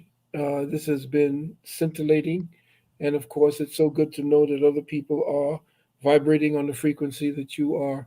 And I like to say this to you, good brother. Yes, I believe that as an elder, I've put the torch into good hands. Right here, I'm seeing it here. I'm in my 70s right now. So at this particular time, I got more time behind me than I do ahead of me. Some people say that's not right, but it's the truth. I like to live into that truth, and I accept it. But I'm glad that brothers and sisters are thinking the way that you all are thinking. And if I have to migrate back through the incarnational cycle, I'm just hoping it's through one of you guys and your leading. And with that, I'd like to say again, dua, Shemim Hotep, Shemin Ra. Peace, Doc. Thanks, Take Dr. care. Phil. All right. Let's get another question before we get out here. We still with the brother Rod Hayes and the brother Dr. B. Sirius. Let's get one last question, but I know Doc had to go. I'm so grateful the brother joined us. He wasn't even One more supposed to book be here reference tonight. right quick, Rick. You good, Rod? Yeah, So Rod. in Yeah. the book references the Dr. Neely Fuller's Mm-hmm. um the independent compensatory code for breaking the chains of white supremacy. Mm-hmm. It's a codified workbook for dealing with the thinking patterns that we learn from people that's teaching us other than ourselves. So he took the time to put also he got a part two that's a dictionary, um, which also aids in us learning the word usage to not participate in that system and go towards our own mind. Learning to use our own mind is the end game. Learning to not be victimized by those um, thought forms that's parasitic, and we can then begin to form unions across boundaries and borders and eliminate all hate-based doctrines of any kind. Because as Dr. B said, the love supreme doctrine is the supreme doctrine of life. Where there is no love, there is no life. So when you take the love energy away, which is Big Mama energy, mitochondrial expressed Mm-hmm. in the human anatomy, and you have to tune back into that frequency. This is what we talk about when we talk about going back to Big Mama house. We talking about a place in the heart and a place in the mind where we was worry free. Dr. B brought it up earlier. You see Big Mama go in the kitchen, don't got nothing, come back, she got a whole meal. That's Mm-hmm. alchemy like a mother, Mm-hmm. Mm-hmm. right? And she's doing it out of an energy that's called love. And she's infusing the food with this energy called love. That's what you call real soul food. It ain't ham, hocks, and neck bones. It's the energy of the cook that loves the people that she's feeding and love to cook to feed the people she loves. And all that love converging in the heart of the home, which we call a kitchen, Mm-hmm. right? So as long as we don't get to that energy frequency that he's talking about, he gonna tell you more about it than what I'm telling you about it. He gonna take it, because he's been doing it longer. He can express it from a higher perspective right now. But what he's telling you is what we call the Nation of Islam, all wise, right, and exact. If you don't vibrate on the frequency of love, when the love frequency take over the earth will turn you off. Mm-hmm. The earth does once the earth gets back to that energy, it's just going to turn off those who can't match the frequency. This is why all our elders been telling us for the last 30 years it's about the sound, it's about the frequency. The 808 is the war drum, beating directly on the root chakra. None of your sacred secretion gonna rise because you at war, flight or fight. Mm-hmm. The warrior gonna go into fight mode, everybody else gonna go into flight mode. Mm-hmm. This is why hip hop is heavily laced with the 808 to beat on the root chakra. And it's because the times, even though the enemy was using it as a tool of oppression, the side effect is we are a harmonic instrument in and of itself. The human body in a silent, in what they call a soundproof chamber, still is emitting sound. Mm-hmm. Where's it getting it from? You got a drum beat going, they call it a heartbeat, Mm-hmm. right? Then you got your snares, they call it a brain beat, right? Then you got your string instruments, they call them nerves, Mm-hmm. right? And don't mess around and bend no joints because now you popping fingers. But all of these sounds emanate from the body. You can't get away from the sound. You can't get away from the love frequency when the A tone, when all of this converge and we begin to wake up from this parasitic mentality that's been artificially fed to us, all of this stuff is going to just melt away like ice in the summertime. White supremacy gonna melt away. Poverty's gonna melt away. Um, people gonna start helping each other across the street again. Like, you know what they used to do, the Boy Scouts when we was little, help the old lady cross the street. Now motherfucker look at her and be trying to push her in front of her car.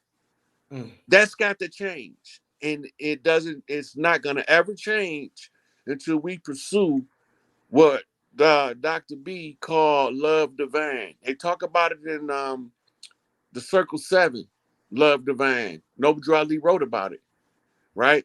So when you understand what that is, then you start to hear the natural frequencies of creation, what is known as the sounds of the spheres. This all your chakras beating on tune. The sound of the spheres, each sphere is represented as a chakra. And when all of them is in harmony, you got a perfect orchestra. Beethoven used to hear the whole composure before he wrote a single note. Facts. Right? And he's drawn from the sound of the spheres. He's tuned in to the frequency of the divine creator, we call Big Mama. And he's expressing this by writing a series of notes on paper that the other instrument players can match what he's hearing in the divine songs of creation.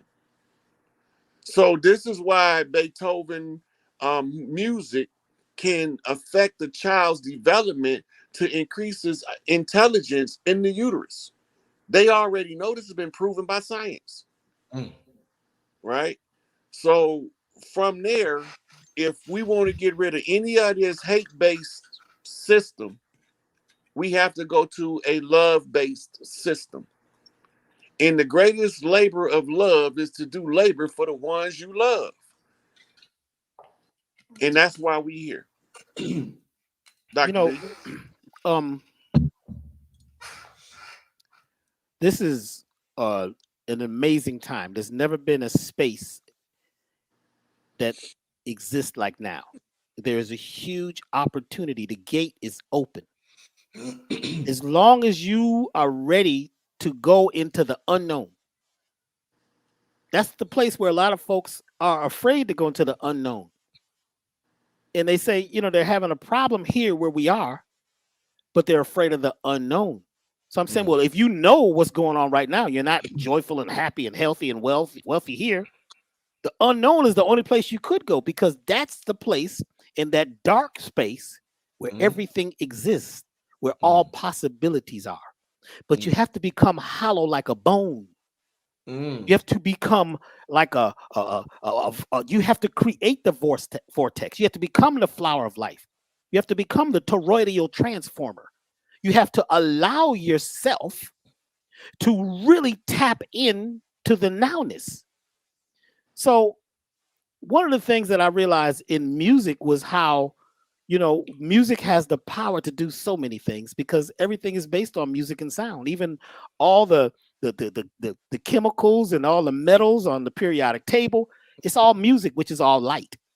So being a musician all of my life, I said, well, let's create music that actually takes people out of hell.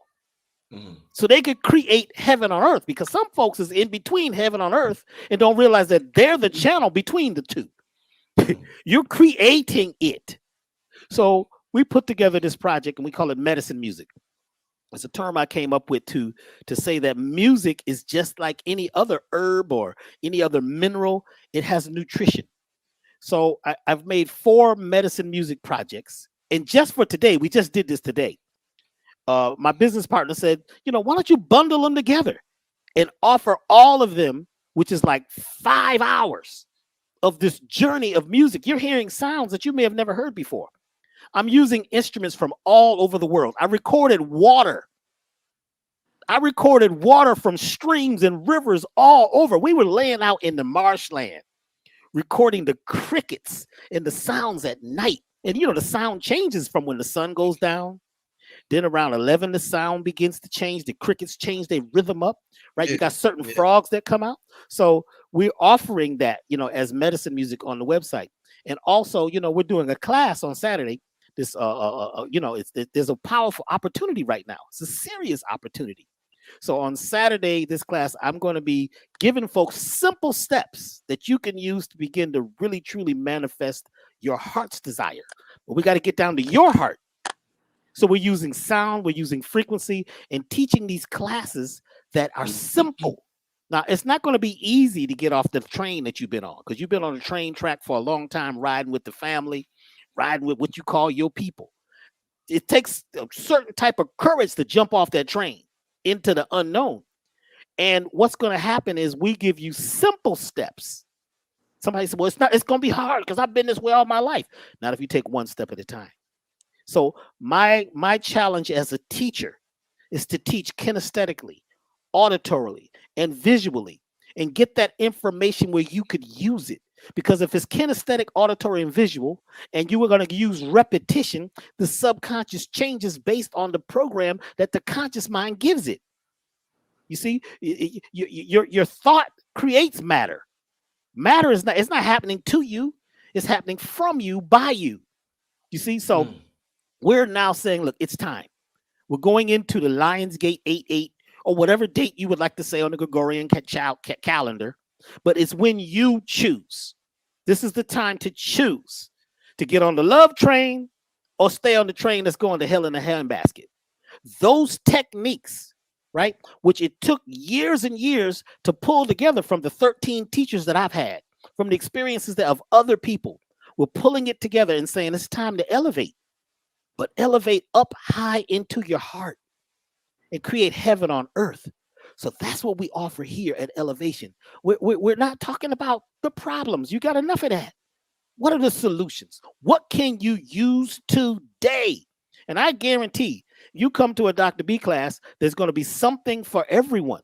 And we're going to make it a little fun, because if you can't laugh and you're just mad and you got the torch and you know what I'm saying, you got the flamethrower out and you're looking for the enemy, you're going to create it because it's in you. You see, once we start taking responsibility and stop putting everything outside of ourselves, because we might talk about what the other people are doing, right? And I said, well, what are you doing? Your life is perfect.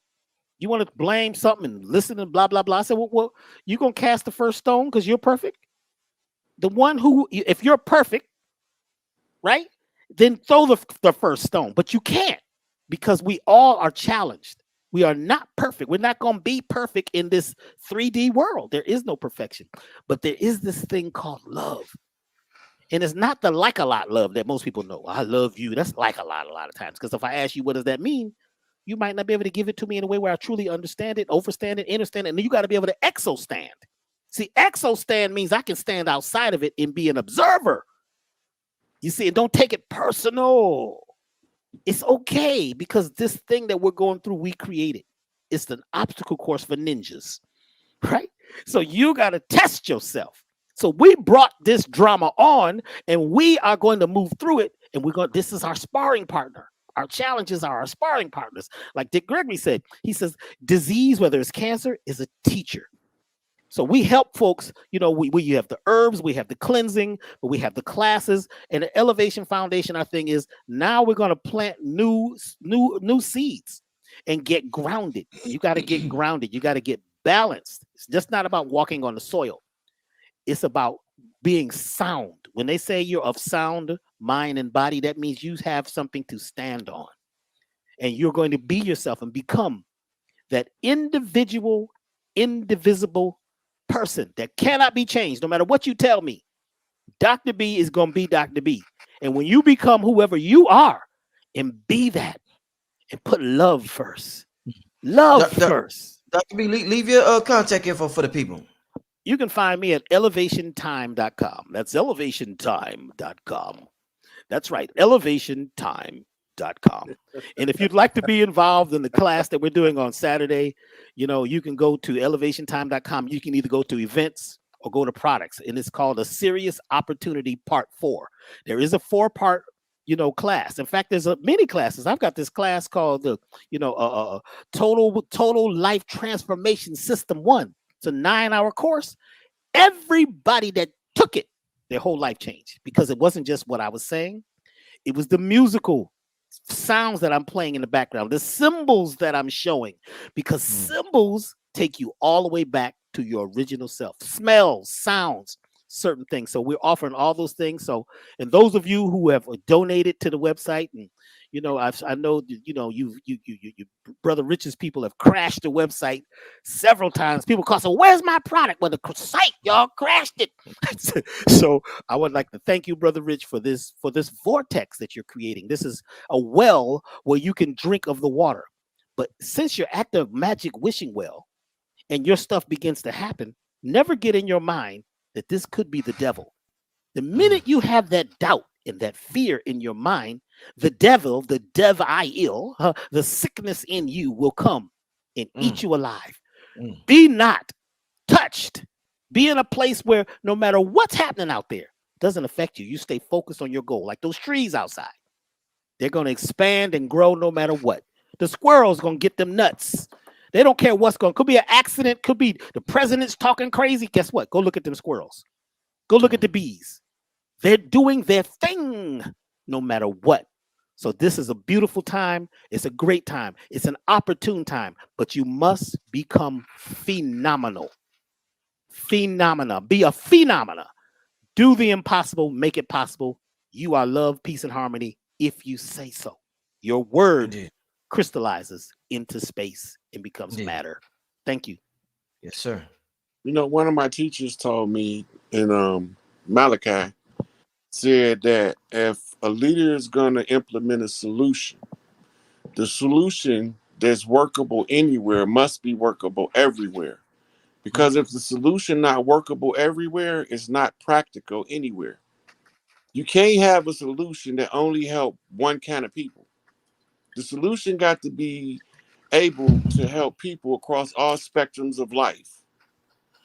People have to be surrender the fear of taking the first step of a difficult task, because most of it is the preconceived notion of failure. So when we talk about being faced with oppositions and overcoming that, when you embrace with the love energy, I used to didn't like to talk about love for this reason. People use the word love like it's a token on a bus. Just flick that sucker around anywhere. You're right. You're And right. it debilitated the absolute essence of what we trying to express when we talk about living in that love energy. So I ain't like to talk about it, because the other people that like to talk about it, they don't want to live it. I'd rather live it than And talk talk about about it. Woo! right? So I'd rather be Woo! that thing than try to tell you what that thing is. Right? And so if I'm gonna be love, I don't want to talk about it. I'm gonna show you. The greatest love I can contribute to my people is to all of the shit that I done learned in my lifetime of 53 years. Give it back with no strings attached. I was learning all this stuff to give it back because somebody was keeping it and hoarding it to themselves.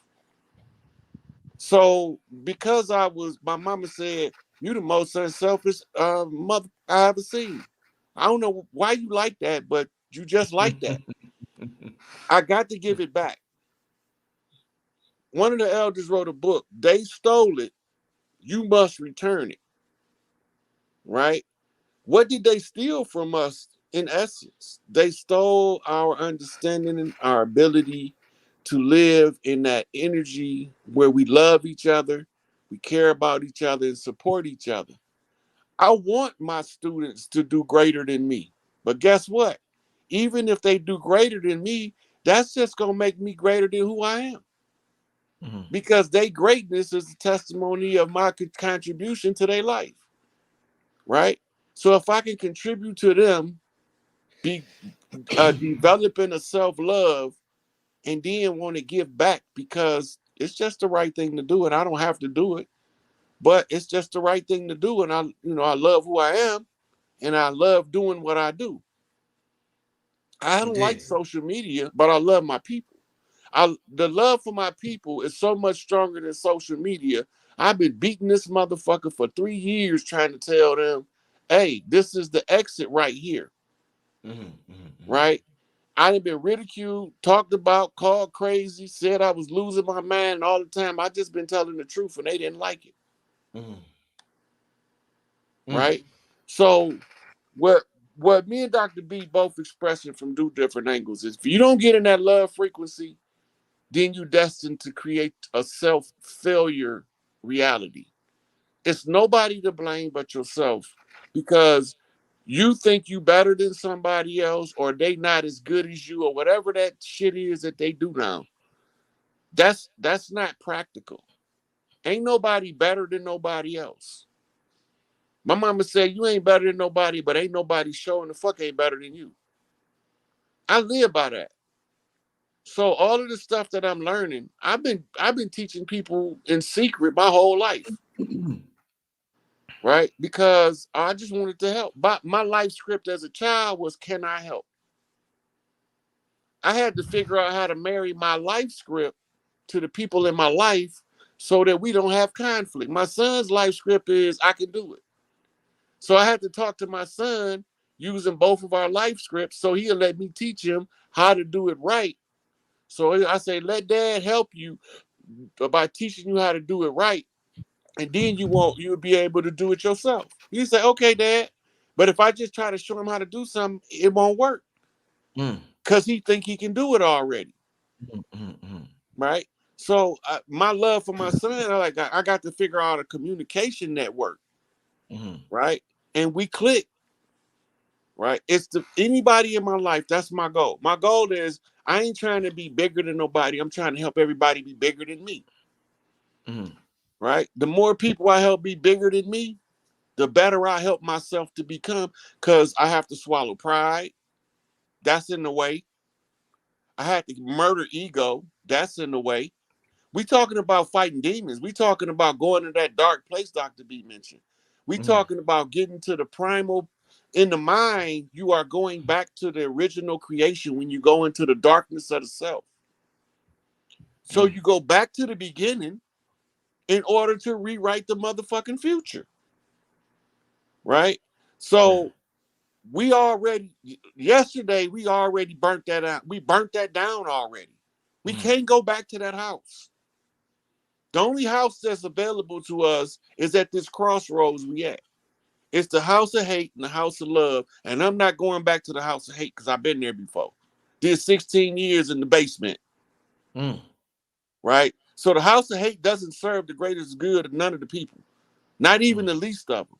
The only house that's functional for all of us to go is the Big Mama house. The house of unconditional love, where you be who you are and be grateful for the other people for being who they are. Because when everybody be who they are, guess what we all become together? God as a collective. Yes, sir. I'd like to just say, piggyback just a bit. Yes, sir. We are in a time where the feminine energy, which is the magnetic energy, is important. And even though it's all of us male entities here on this program, that feminine energy is magnetic. It's more what they call the yin energy. It's moldable. We're changing. This is a new place that we're in, y'all. And I would like to congratulate all the people on the planet right now who are flowing with the change.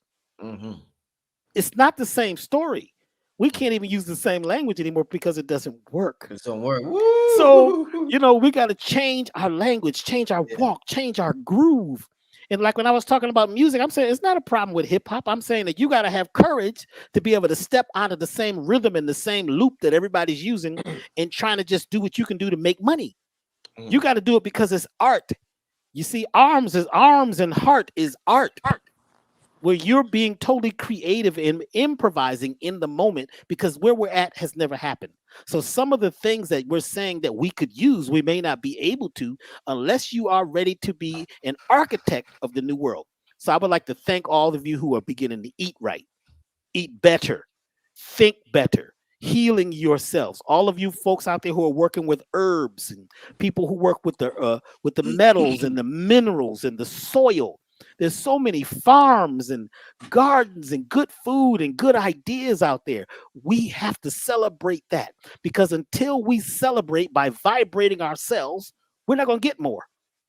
You have to realize what we do have. We have more than we have ever had.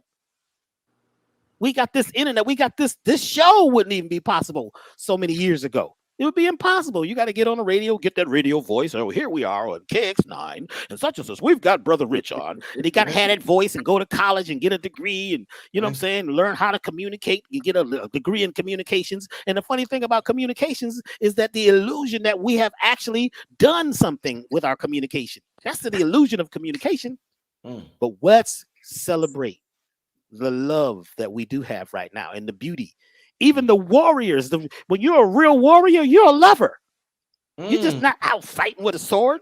Hey, they don't understand. You got see, if you really love, you're gonna protect love. A real warrior is a lover. That's deep. You have to be. The best martial artists are lovers. They might put a whooping on you and take your heart out. Then they sit there and pray. And take your remains home to mama and apologize to her and leave some rice and some flowers for your family. You see, he made me. It was time for him to graduate. You see, once we realize that there's no death, there just isness. We got to be in the business of isness all the time. You see, once you get there, once you realize that you are the lightning, you are the sun, the moon, the stars, you're all of it. But you got to become a superconductor. And many of us right now, many folks online, some that are going to be online, this is the time to find yourself within yourself and elevate yourself in a way that's conducive for us to expand. Let's not elevate and expand and have a high vibration of anger, fear, and lackluster and all of that.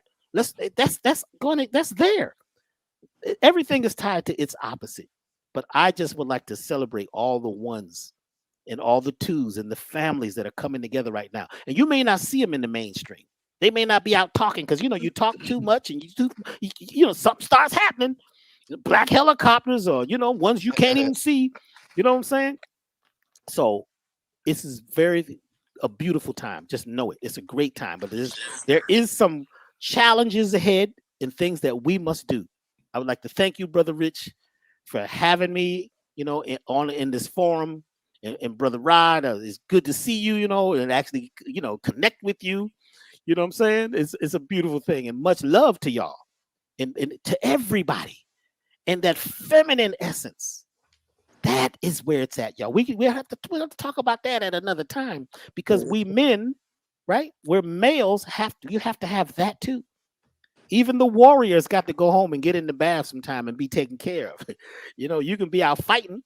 But what are you fighting for? A lot of folks are rebels without a cause. I say somebody got to patch our wounds up. Somebody got to. Look, I'd rather for somebody to kiss my wounds and sew them up than to dig in them with a stick and spit on them. Right. So I'm all with the drama. I don't mind getting the wounds. Right. I'm with all of the smoke. I want all of the drama. Bring that shit on. But the only one problem, I gotta first be right. There you go. If I ain't right, I don't want the smoke. If I'm right, I want the smoke, the flame, the embers, all the way to that motherfucker's just straight carbon. I want it all. But if I ain't right, I don't want no parts of it. That's very interesting. Ain't no love in attacking people when you're wrong.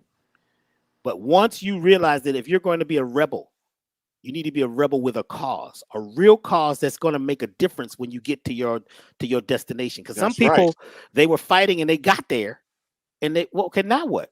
You see, what are we going to do? Some folks, if you took away all their opposition, wake up tomorrow, all the things you said is hurting you and against you was gone, what would you do? Some folks wouldn't even know what to do. They was like, well, I don't know what to do. I swear they'd kill themselves. I've been fighting for so long that I don't really know love. And we got to take love out of just being a noun and a naming word and realize that when I say a lover, I don't mean use a punk. You got to protect that. You got to have courage. If I only had a brain, you see, it's hard believing, Missy. Listen to the songs in The Wizard of Oz. They breaking it down. You have to now take your ship, become the captain. And you got to make sure when you're the captain, right, or the CEO of the corporation, you need management in place that's looking for great opportunities. And you got to make sure that your security is not so hardcore that you've become insecure and you're fighting a battle that you cannot win. There is the one within that we can learn to take care of and nourish. And, those wounds are going to exist, but sometimes that scar tissue is showing you what it took to get high up on that mountain. So let's elevate, y'all. Elevationtime.com. Y'all come on, travel with us.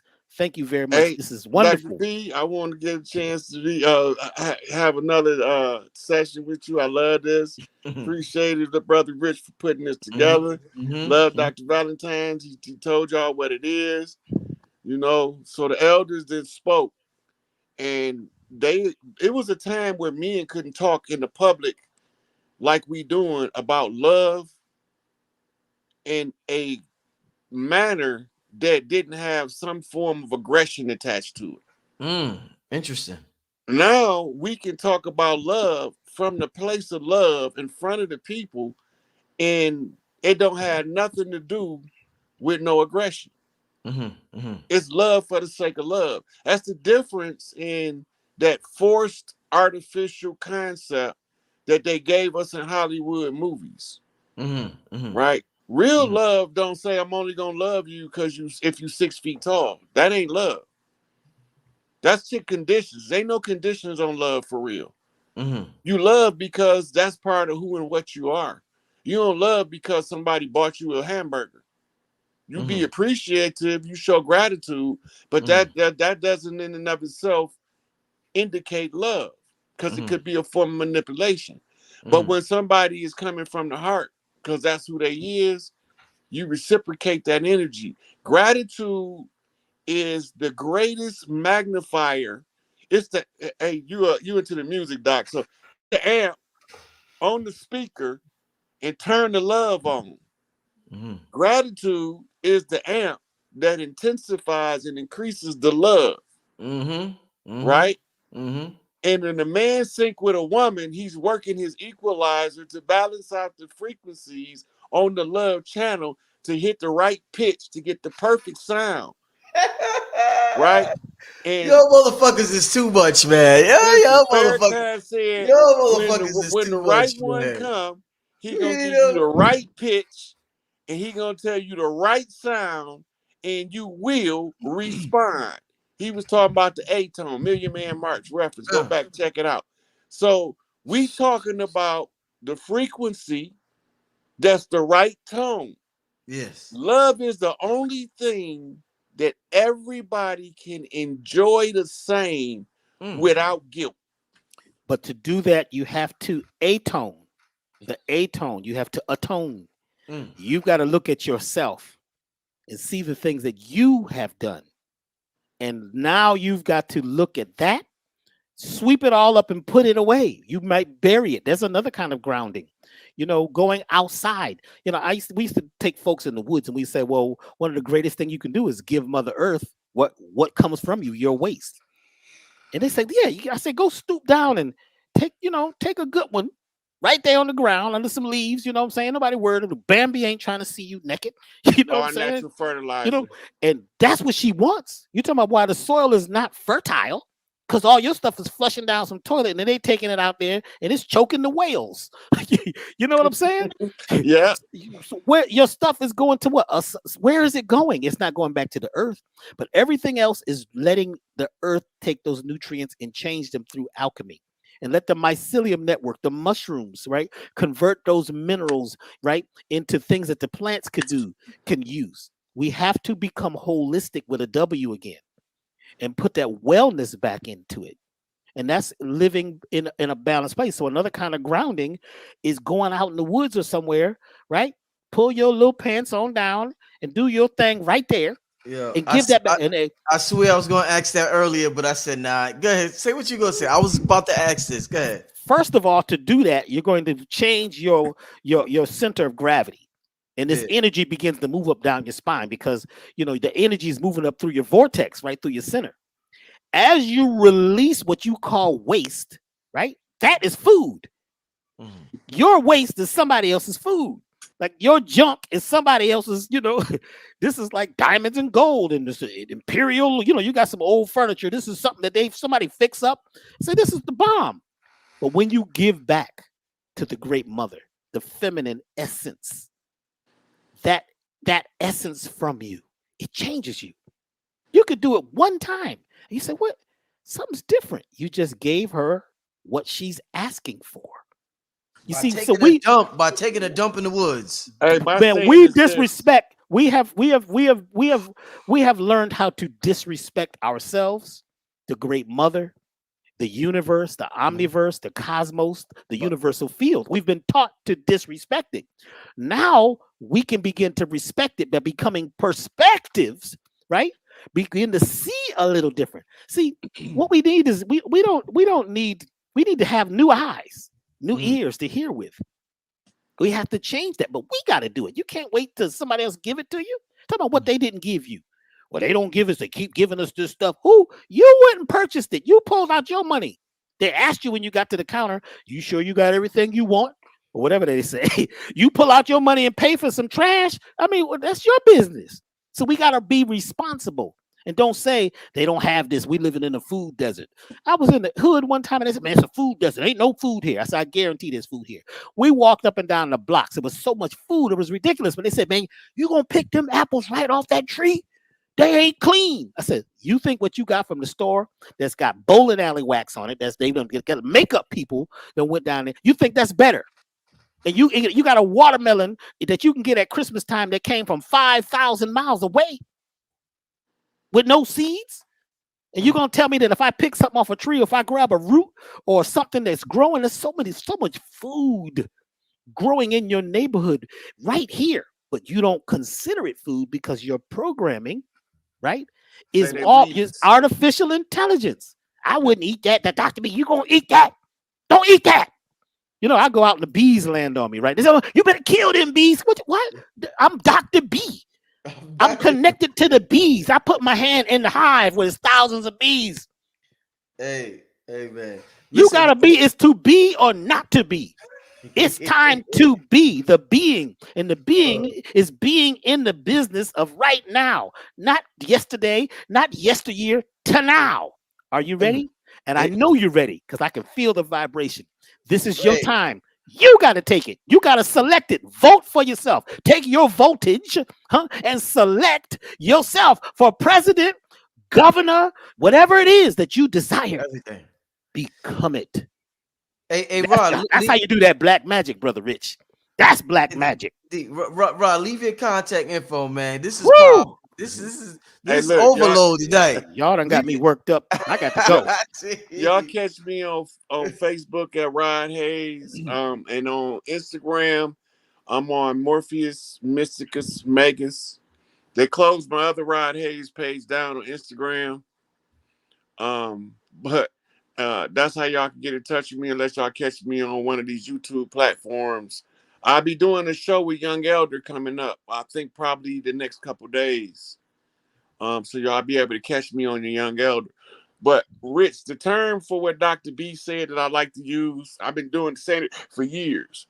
When I give you shit, I give you roses. So people look at me and they be like, what? I said, listen, it worked like this. When I'm giving you shit forms compost. Compost forms rich black dirt. Rich black dirt is the fertile ground to plant a rose garden. So when I give you shit, just think about the roses you're going to have when it's all said and done. Wow. Oh, man. What a perspective.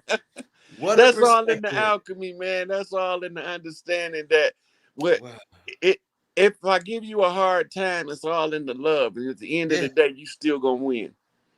You're still going to win. I'm not going to put nobody in the position that I won't want me to be in. Indeed.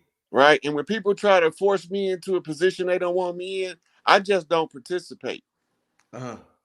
If I don't participate, I take my ball and go home. They waiting on the court for me to play the game. I'm gone. I'm not playing that game. I'm taking my ball. I'm going home. I'm not participating.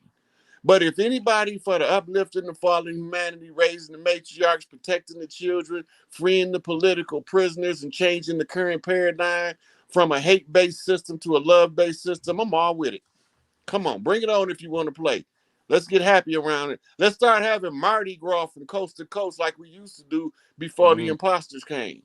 Right? Because we had everything we did, we celebrated. We celebrated when you was born. We celebrated when you died. And everything that you did in the middle was celebrated too. We don't even celebrate each other no more. That's why I try to get all my elders they flowers when I see them. That's why I'm telling Dr. B right now, I got your bouquet right here, baby. You got them. I noticed that. I recognize. Family, I want to thank everybody. This has been an absolutely amazing show tonight. I want to thank everybody for listening. I did see somebody ask about Rod Hayes. I don't want to forget the brother. They did ask about your Cash App and how to support you. So I just posted it in the chat. $ SIK, capital SIK, capital APE. If you want to support the brother Rod Hayes, you know the website to go to for Dr. B Sirius. This is Brother Rich Black Magic 363. Thank you so much, family. We still got over 4,200 people in the chat. It's 11:47 p.m. in the Eastern time. Yes. Brother Rich got to get out of here. But I'm going to see y'all next time. I'm going to have these brothers. You know, these brothers is on here constantly. So I definitely. Oh, Rod Hayes, he got a Patreon video on my Patreon site. So y'all can check that out if y'all interested. An amazing video that me and the brother did on activating the chakras. So if you're interested in that, you can hit up the Patreon site for that. But besides that, I want to thank everybody. Thank you, Rod Hayes. Thank you, Dr. B Sirius. And I'm going to talk to you brother soon, man. But thank everybody for listening. Right. Brother Rich, I'm out of here. Peace, family. Peace, brother Rich. Love supreme. Love supreme. Yes. Love supreme.